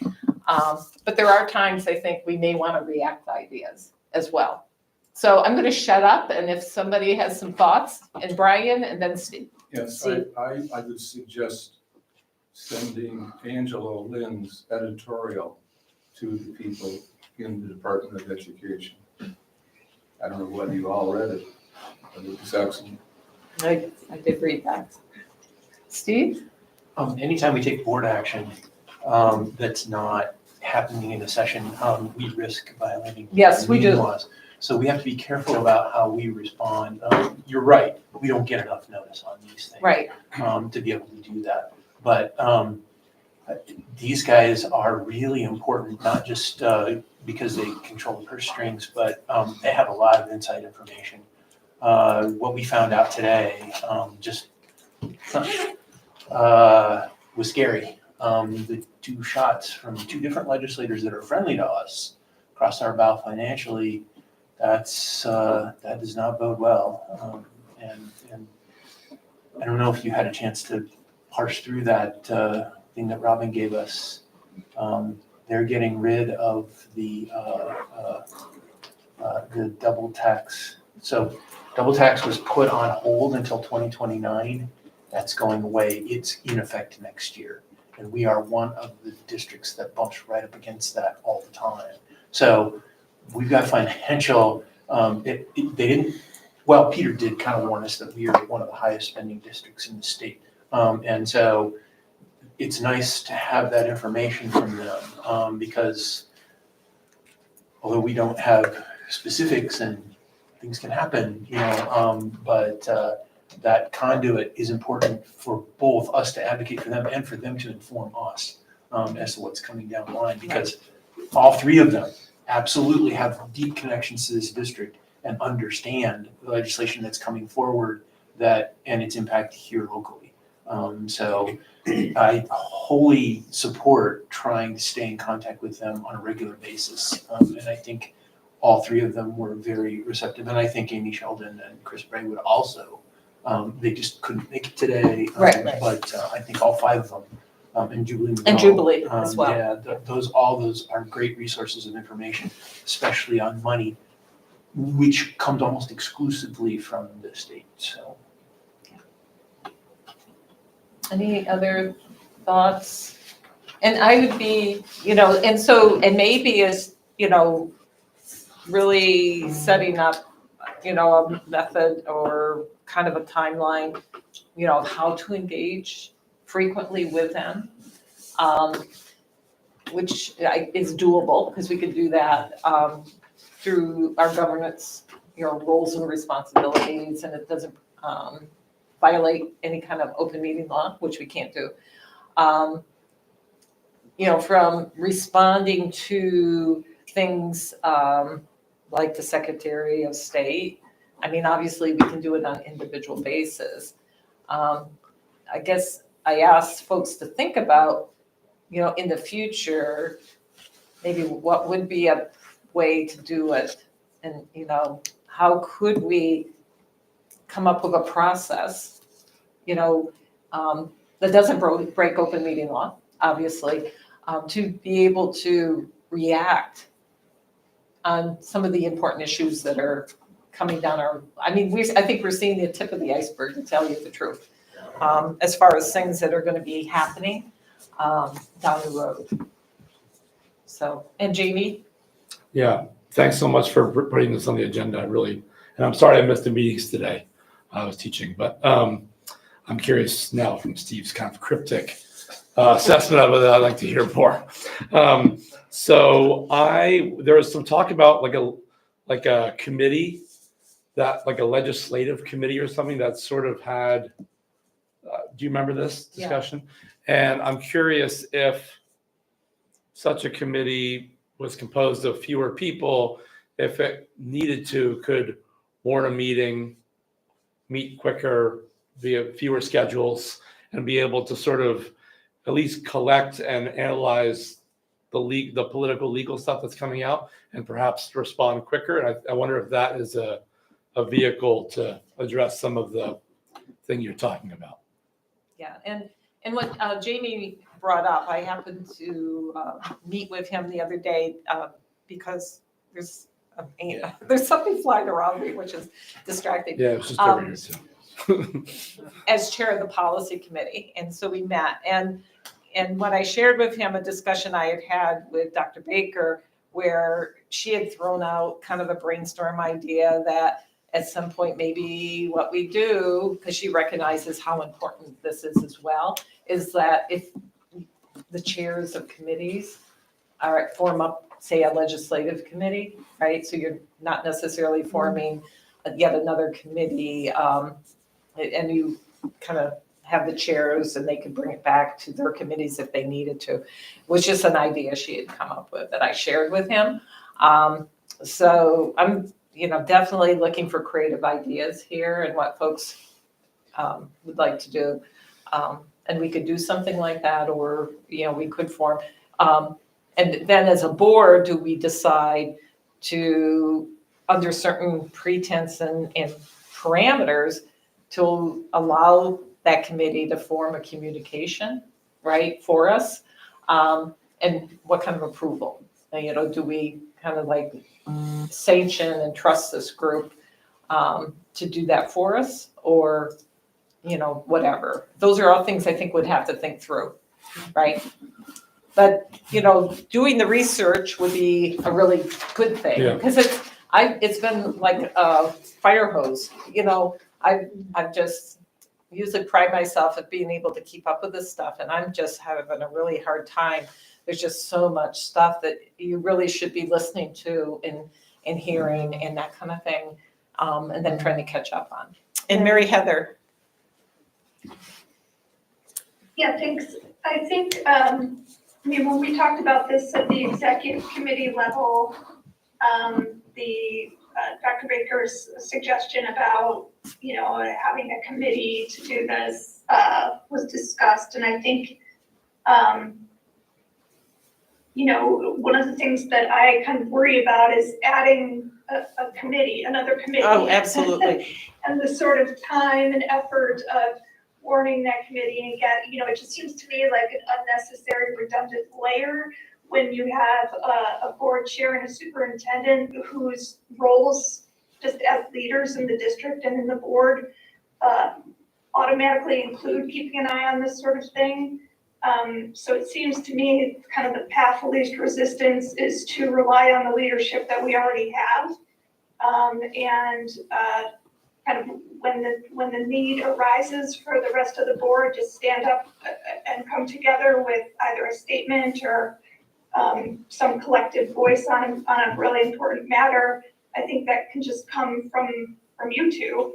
I think that adding another committee that it just, I think, would make it harder for us to swiftly respond when necessary.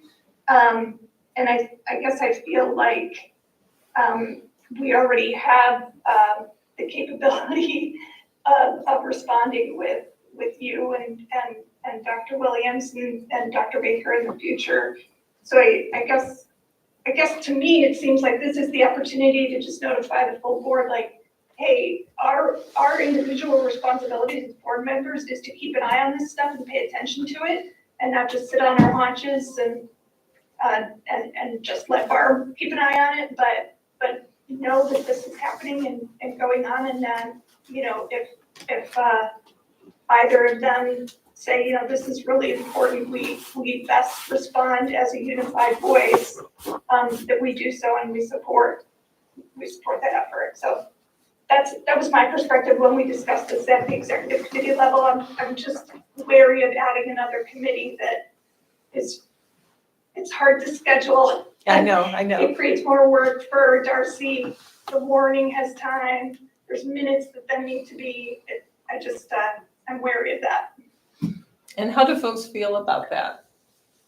Chip? Yeah, And then Brian? I'd agree with Mary Heather. I think the simpler way, part of the reason there's a school board association is so they can respond to that, hopefully in a group effort, to try to direct legislative type actions. But just the way it's happening, I don't keep track of it completely because it's overwhelming It is. a little it bit. is. And certainly I'm not spending my day every day listening to hearings in Montpelier.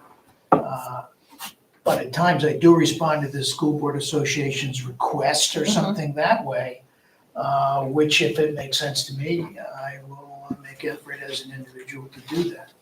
But this is like a fire hose, and I think that, not that it's unusual, but I think it's extra unusual at this point because of all the bad stuff that happened and the backtracking and the changing and now the backtracking again. It's just, well, I don't know how individual boards actually can even have any impact on that. I know it might be important, but I don't know how they could, just in the time frame. So 2 people, superintendent and chair, to me makes much more sense. And if the chair wants information from the board, then that chair has to figure out how to get it in a timely manner. Right. And so my question back is, kind of how does that process work? Because I'm, like I can respond as an individual right now, but I don't feel comfortable unless you tell me I can respond on behalf of the board. So we would need a process, I think, around how that would work so that I make sure that I'm authorized to respond. Right? Because, and the problem is like the timing of this stuff, all this is kind of like hurry up and whatever. So I'm not sure how much we can do. But just something for us to think about, I think. Point. Yeah, Brian. I think it's most important to hear both sides of this conversation before any decision is made. We have heard one board member indicate some of the negatives that we have not heard the new superintendent as to why she brought it up and why she wants to have it and what benefits it might be. So I see that this is an incomplete situation. It is not completely heard.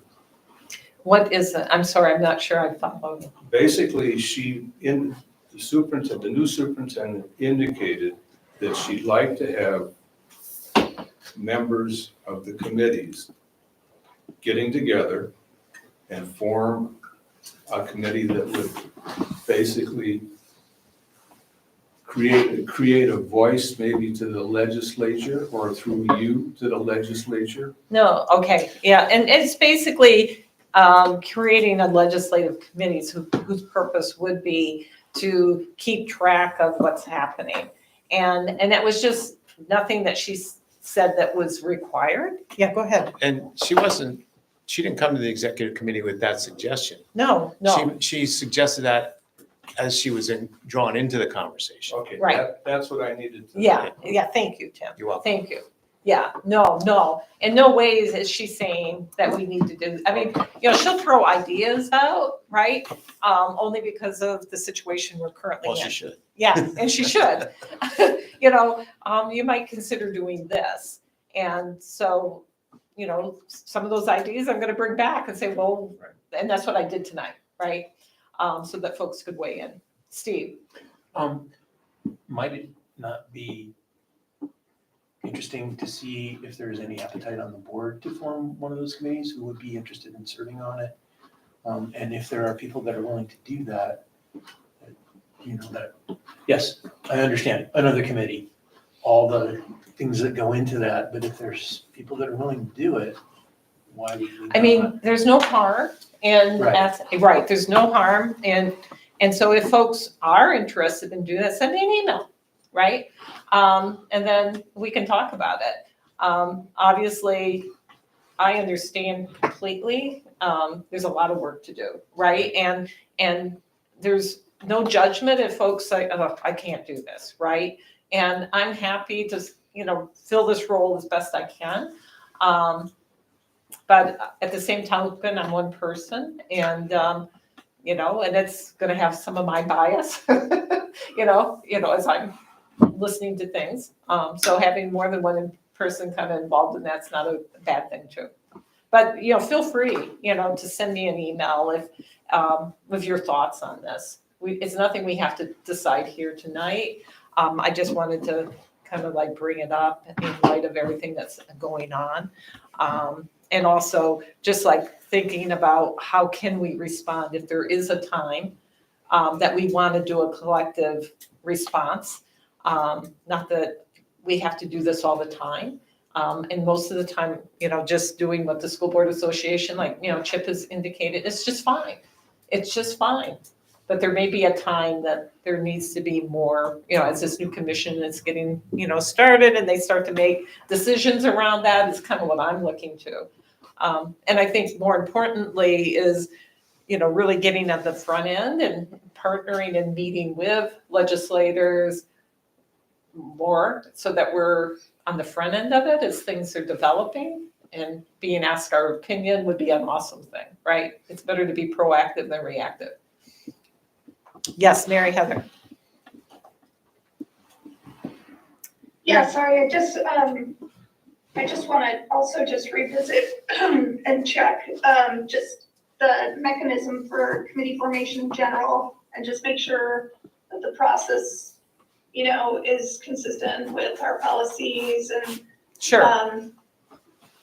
that committees are obviously formed by the full board. Yes. And the majority of the board and given a clear charge, so just make sure that process is followed. Well, if there's folks interested, then we can bring it back to a board meeting and then let the committee decide, or the board decide if in fact we want to form this. But if no one has the cycles to do it, it's a moot point, right? Understandably. Okay? Thank you. Good discussion. So moving right along, report of the board. So at this point, we've listed all of the various positions, board committees, as well as positions that folks serve on. So we can kind of quickly go through the list. We're actually doing okay on time. And if you have something to report out, great. If you don't, it's perfectly okay to basically say it passed for this particular go around. The second meeting of the month, we'll normally see the whole list, so folks have a chance to report out for their committee. So we'll start with communications and engagement. So Tricia, and congratulations on Yes. being elected chair. So I was elected chair of Yes. the Communications and Engagement Committee meeting, and our schedule will now be on the third Tuesday of the month, with the exception of this coming April 30th, where Emily will be talking to us about opportunities to show appreciation for teachers, which will be happening in early May. So you will likely be getting some forwarded communication from us at that point. We also had the beginnings of a conversation on how we can better improve communication and engagement with the public, whether in these full board meetings or beyond, and that will be an ongoing issue that we are addressing throughout our time together. Thank you. Negotiations, Steve. In case you have not heard, I am pleased to report that we have tentative agreements with both the teachers and I can't say with the support staff because we still have some details to work out there, but we're very close with them, and I think we will be able to successfully conclude negotiations with them without going to arbitration, and that's huge. I can't tell you all the specifics because that would take a long time, but the basic agreement with the teachers is 6.54, 6% for the next year. Do we want to say that out in public? I think we Because they haven't ratified? They have not ratified, but we have like I said, we're not going to release details, and I asked Chris Leopold. Okay. He said you can give the general outlines, 6.54, and I know that's important to the finance committee. And it's a 3-year deal, and the ESP, education support personnel, is a 2-year deal. And theirs is 10 plus 2, and I can explain what the 2 plus 2 is if you want, and 6. So we didn't come in under 6%, but we got pretty close. And considering the starting positions, I think we got a pretty good deal out of this. And there's other things, that are more important for the second year. You'll hear more. Teachers are gonna vote to ratify May 9th. And so the first board meeting, we may be able to ask for board acceptance if the teachers ratify on it. ESPs, that's, again, they can't even vote until we get this other thing resolved, so. Excellent. Thank you so much. I really want to take this opportunity to thank the negotiations committee. It's been quite the We actually sat together today. yeah, I know. That's pretty good. It's been a really hard. You're so used to sitting next to each other, what can you do? I know it's been hard. They worked really, really hard. Yeah. We didn't have many meetings though. No. Yeah, Almost every day it looked like. yeah, exactly. So I think Wow. Thank you so much. Yeah. We Yeah, really and again, appreciate thank it. you to both the other members of the committee, and thank you so much to Matt Carenti and Tim, and, oh boy, I know I'm forgetting people, but, a lot of people. It wasn't just us. A lot Yeah. of people worked a lot of hours getting this together, so. Thank you so much. Wow. Yeah, this is really good news, and really, appreciate everyone, everything everyone has done. It's definitely awesome. We may actually be setting the bar. Chris has said that we may be the first if we ratify, we may be the first in the state. Awesome. So, Pretty cool. Phew. That'll, the devil's, we're waiting for that signature, but it'll definitely be a relief, take a lot of pressure off. Finance committee, Chip. Facilities, oh, I jumped, I'm sorry. F&F. Facilities committee met on the 15th. I was reelected as chair. Our regular meetings are going to be Wednesdays, third Wednesdays of every month. Our main discussion revolved around incorporating equity into the facilities plan. That's it. Thank you. Finance. Finance met, and like Jason, I was reelected as chair of that committee. We're gonna meet the first Monday at 8:45 of each month, potentially more often in the budget season, but that's what we'll be doing. We had brief discussions relative to the audit, which took a long time. I mean, it was basically a clean audit. We discussed some of the management letters, places for improvement type of things, which are not necessarily report on this, but, we looked a little bit at sort of the budget calendar coming up, which always starts in the summer.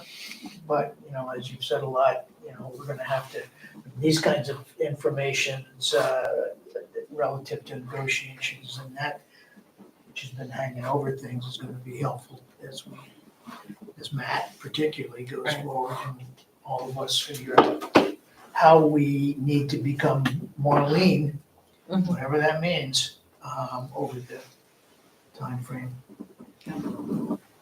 Yeah, we passed our budget, but Yeah, you can't take it for granted, that's for sure. No, if we knew why, we could package it.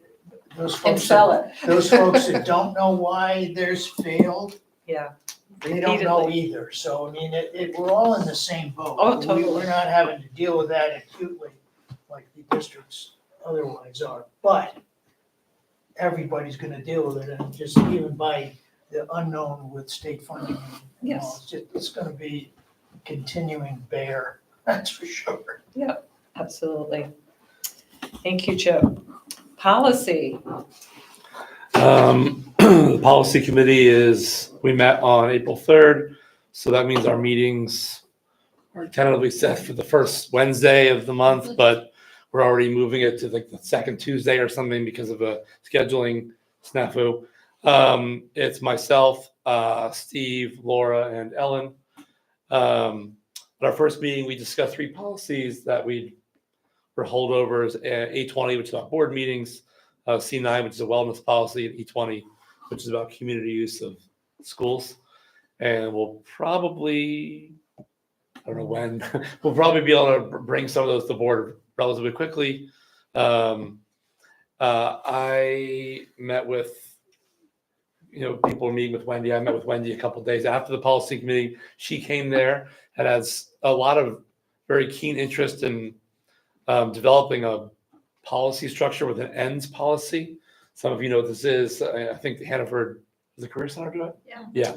Anyway, so I became interested in this, started doing reading about it, and if people have feelings for or against, please let me know. But I think it dovetails with the discussion Mark. brought today, because it has a lot to do with goal. Wendy was talking a lot about having to do with goal establishment, and then being able to measure the success or failure of meeting those goals. So that sounded interesting. So I might bring that up to the next meeting, which is May 7th.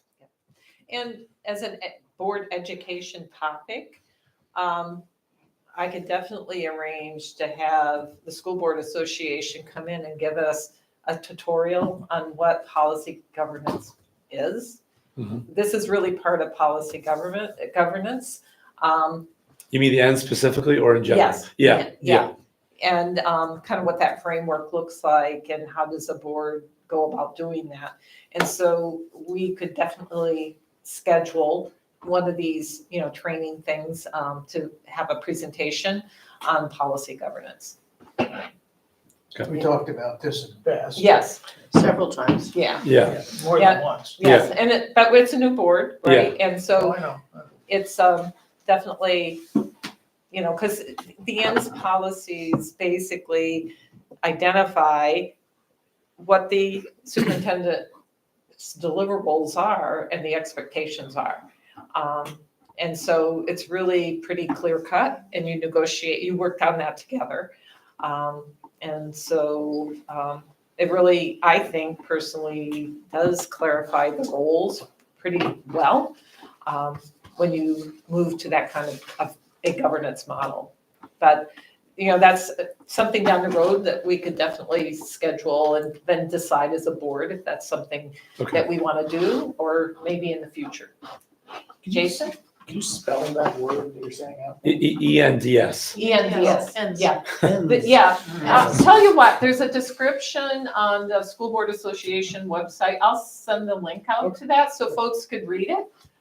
So I'll take an action item to do that. And that way we're kind of all coming from the same place. Okay, next is the CPAC. And Suzanne and Joanna are reps to CPAC. I wasn't able to be there because I was negotiating, so hopefully Joanna was able to make it. I was able to make this April's meeting. It was a pretty packed agenda. It's been a while since we've had a CPAC update. In March, there was Neurodiversity Celebration Week, and the CPAC took initiative to reach out to different schools and try to offer some materials. And I'll let Mary jump in too, because she's part of developing those materials and sending them out. They also hosted a neurodiversity celebration event at the Marquee Theater, which was in place of the meeting. April's meeting, like I said, had a full agenda. On it included recap of the participation in the candidates for the special ed director for Laura Nugent's position. Also on it was a recap with the meeting with Wendy. And then also looking forward to the May and June meetings, kind of the two end of the year meetings will encompass the annual report. I really hope there's an opportunity for CPAC to present at some point to the full board before summer, just because when summer happens, what's the point anymore? And then also the annual meeting. And I think there is hope to bring in a speaker with some substance to kind of bring people into that annual meeting, which will include like election of officers and different things like that. Did I say? Okay. Thank you so much. Moving along, Middlebury Community TV, television, I'm the rep for that still. And a lot of the discussion that's been going on is kind of prepping for the Isley Library renovation and then. Ilsley. Ilsley, I'm so sorry. Correct me, Ilsley, sorry, library. And the other thing that will come up later in discussions is, potentially having the board have a financial obligation towards Middlebury Community TV, whatever that may look like. We can't really just give them money.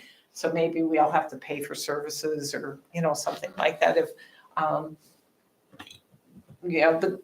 will be more to come on that. They're losing, a lot of their funding comes from cable contribution, and there's less cable these days as people move to high-speed internet, right? Fiber, that kind of thing. So we actually may not be able to continue not to contribute in some way, however that may look like, if we choose to continue down that There's a lot of stuff that happens in our schools around MCTV as well. So at some point, my guess is, there'll be a presentation. But I just want to, give you a heads up that that could be coming down the road. Parks and Rec, Mary Heather, I'm not sure if anything's happened there. Yeah, actually, there was a meeting last week, and I don't think they have met in a good long while, in part because there has been some kind of reorg. And Lindsay had alluded to this a couple of times in her updates, but, and Tricia also serves on the Parks and Rec Committee, wearing her hat as a library representative. So Tricia, jump in if I get any of this incorrect. Sure. But Scott gathered us to kind of get everybody up to speed and on the same page. And part of that was just kind of a review of the history of what had happened over the past 2 years. Looks like Parks and Rec had been sort of reassigned to a different department within the town and now reports to what is it? Basically, DPW. Public Works. Yeah. And so the board that originally was kind of an oversight body in some ways has been kind of reconfigured to be more of an advisory committee, if you will. And my understanding is that, the sort of budget oversight that the original board provided was a little bit redundant because the budget was sort of determined at the town level, and those sorts of details I'm not real familiar with, but I believe moving forward, the plan is, to maintain, and Scott really advocated for maintaining this kind of advisory committee with all these different representatives, to continue to provide some voice into just Parks and Rec priorities and, making sure that all the different stakeholder perspectives are still folded into decision-making and but it's not really an oversight role. As far as I know, things are sort of going pretty swimmingly over there in terms of participation and enrollment in programming, and the financial situation is very healthy. They have some projects coming up to rehabilitate the pool and the pool house, oh goodness, I'm sure there's other things that I'm kind of missing, but the plan is to meet, initially Scott Bourne proposed quarterly, several on the committee suggested maybe 6 times a year would be a little more appropriate, just to make sure that we can be good sort of liaisons and ambassadors for the Parks and Rec department, recognizing that of course Parks and Rec, although it is Middlebury Parks and Rec, it really does serve a much broader audience, and I think part of the work ahead is to kind of figure out how to make sure that the programming and things are accessible to everybody and equitable. So that seems to be something that everybody's interested in.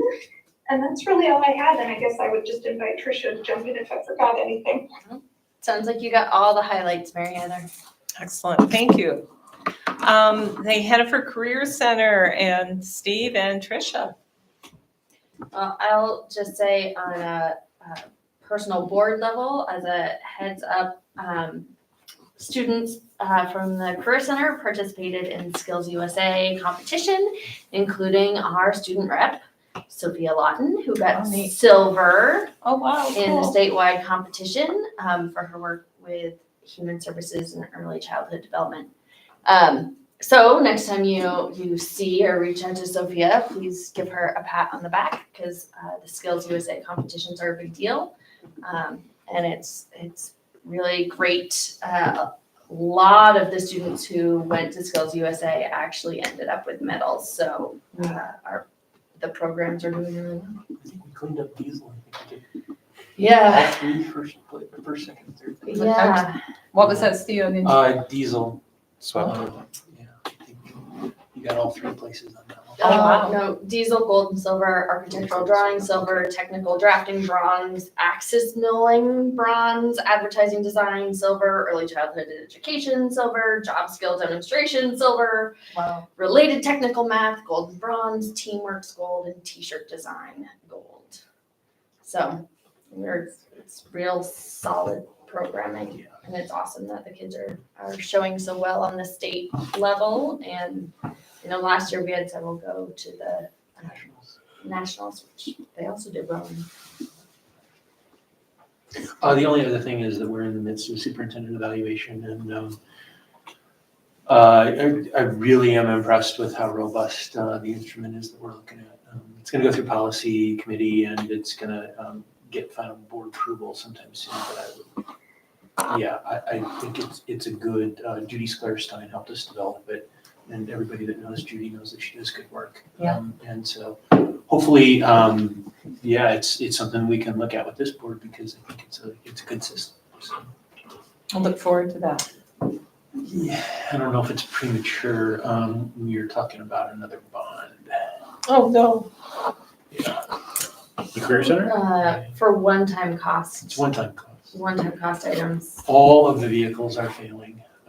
We have no transportation, and that's really important for the Career Center. And we don't have a transportation contract with anyone, so we're having vehicles break down on the side of the road, leaving kids stranded, and that's a bad situation. Yeah. Plus, the Career Center has a lot of expensive machinery that has never been replaced or depreciated, and some of it's really is past the end of its life. It's impacting the programs. So we're thinking it's still not done yet, but we have a bond retiring. Is the thing. We may replace it with another bond of a similar size to take care of those one-time needs. Okay, well, keep us posted. I know. Thank you. And then next is Addison County VSBA Regional Representatives, Suzanne. Anything you'd like to share with us? Mark and I sent out a letter this evening from the VSBA. It's not the most exciting email. It talks about next steps with the AOE appointment for our Secretary of Education. And the state statute does not clearly define what should happen if she doesn't get appointed. Confirmed. There's no passage there really, it's in the gray matter. VSBA has spent hours getting feedback and working on the yield bill. When it passed out of the House, it was at version 10. So Mark said he's listened to all of it, all 17 hours. I don't have 17 hours to sit and listen, so as the VSBA sends me updates, I try to keep up with them. There is a way that boards can help try to change things in Montpelier, and that's through the resolutions process. I sit on that committee, and so Addison Northwest presented a resolution to the VSBA last fall, which was approved. And that resolution was looking at all of the unfunded mandates and policy things that have come out of the AOE. And there's a lot. Yes.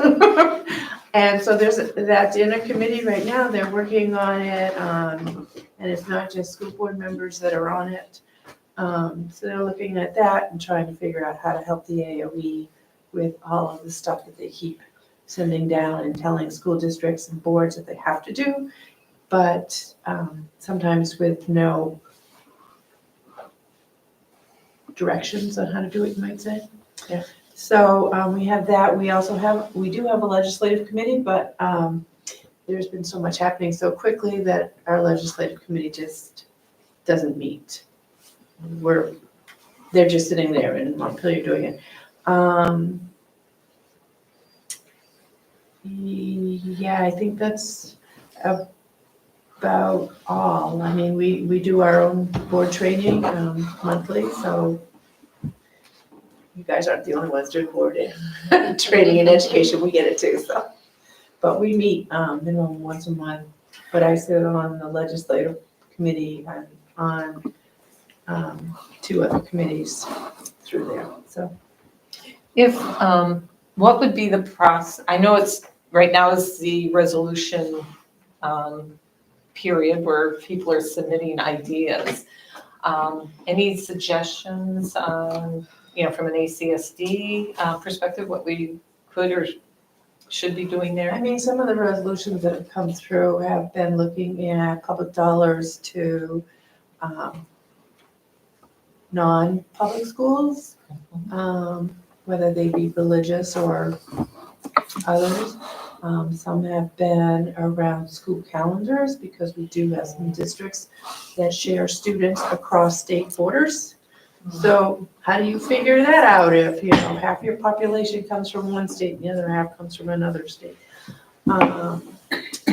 So the resolutions are all across the board, and they're stronger if you can get other districts to join you.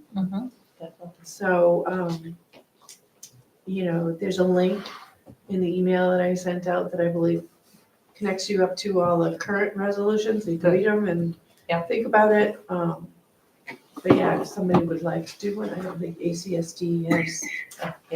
Or even join in and participate if we see one that someone's proposing. That's a great idea. So if you could keep us kind of in the loop on that, that would be awesome. Yeah, we'll get them all, normally what happens is that about a week before they're due, they all come flying in. So we normally don't really know what's in the works until they all appear. Right. So when they appear, I could say, hey, this one sounds interesting, would you like to chat with the board that proposed it and sign on? And then in the fall, when there's the kind of the annual conference, there's actual voting on those resolutions that happen. Okay, thank you, Suzanne.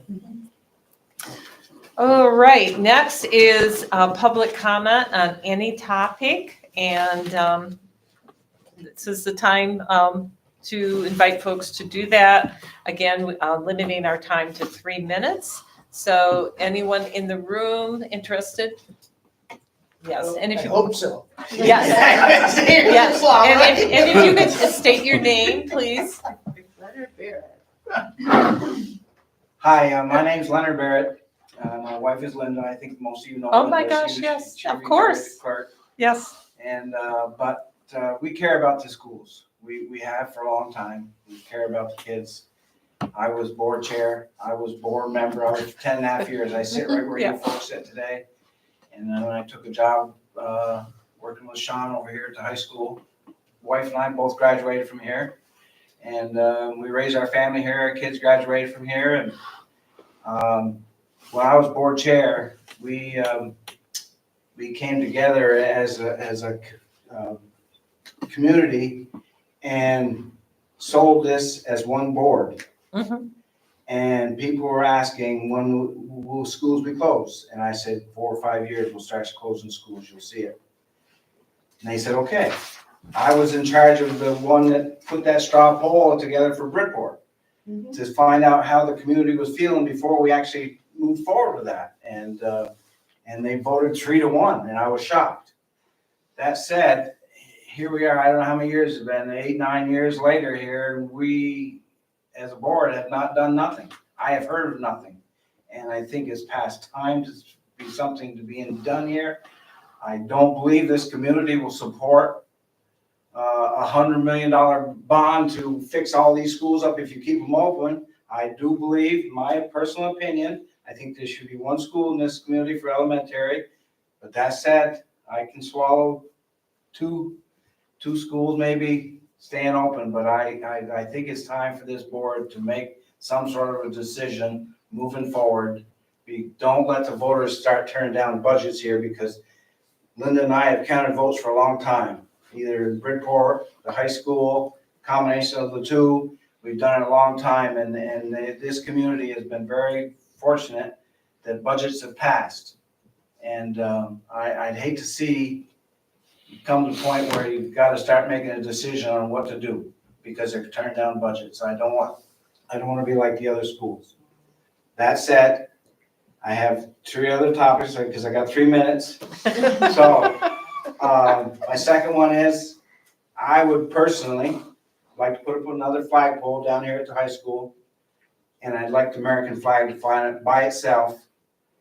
The other flagpole that's there, and I would support, and I would buy this myself, I would raise the money, but the other flagpole there would be put there for, left there for whatever other flag was to be put on there. I don't care, but I want the American flag by itself.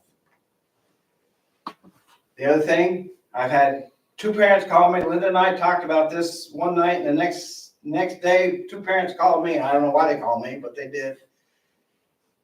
Pre-K. Why are we got a waiting list for pre-K when there's 6 kids? Why is there a waiting list for pre-K kids when I've always been a believer that you should be grabbing them sooner than later? And why wait and pick and choose? Because these parents told me they're picking and choosing what kids they're taking. And I think that's a mistake right off. But that said, if there's 6 kids or 10 kids, I don't care what, put on another teacher or whatever you got to do. Don't let them kids go off to a private school. Let them stay here in a public school setting so that they can learn along with the other kids. Now, you got good kids, you got bad kids, you got middle kids. It's just the way life is. So why are we doing that?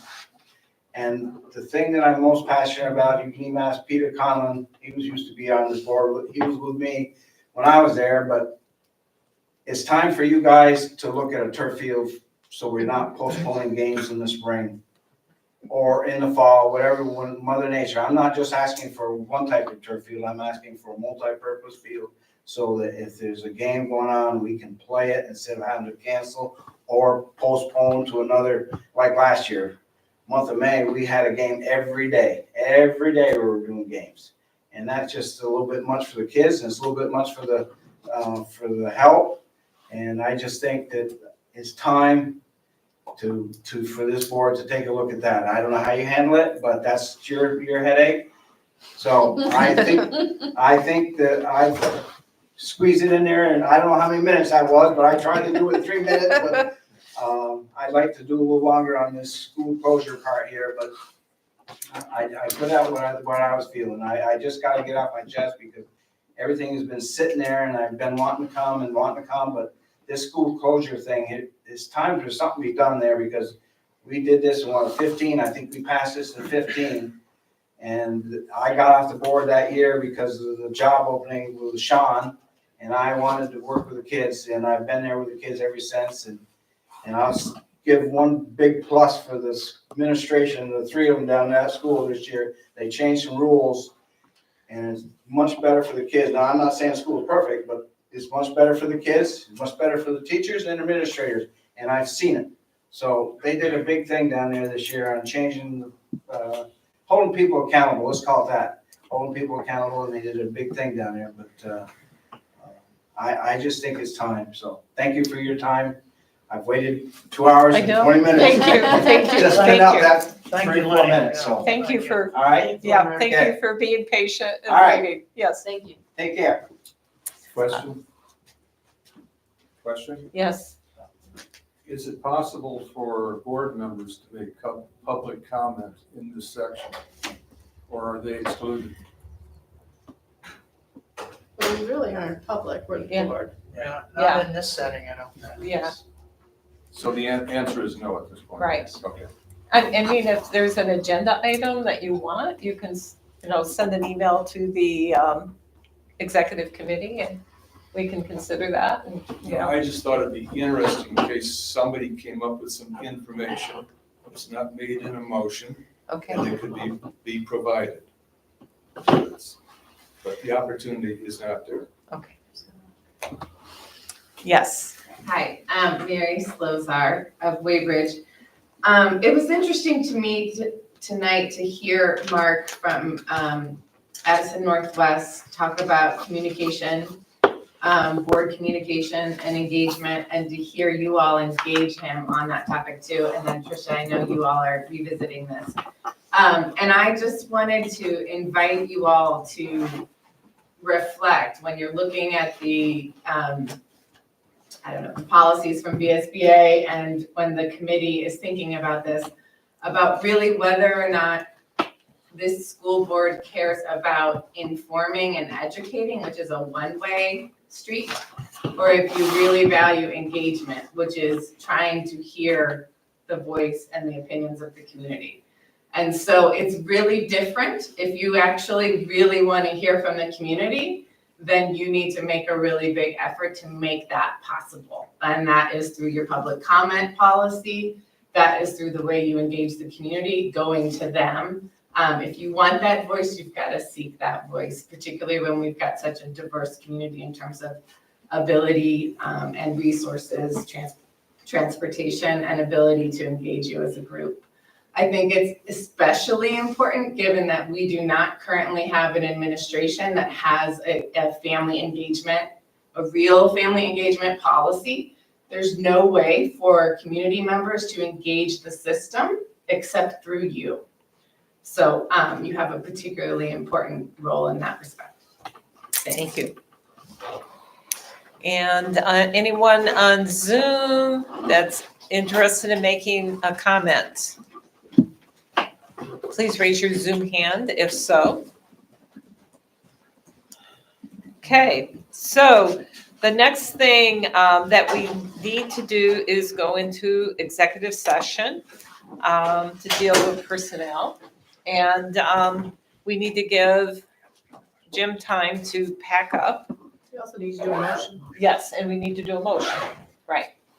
So while Jim is packing up, I can make the motion to go into executive session for 1 VSA section 313A3 for personnel. Second. Okay, excellent. And so we'll give him a few minutes and, oh, I'm so sorry. Thank you. I moved us too quickly. All those in favor of moving into executive session?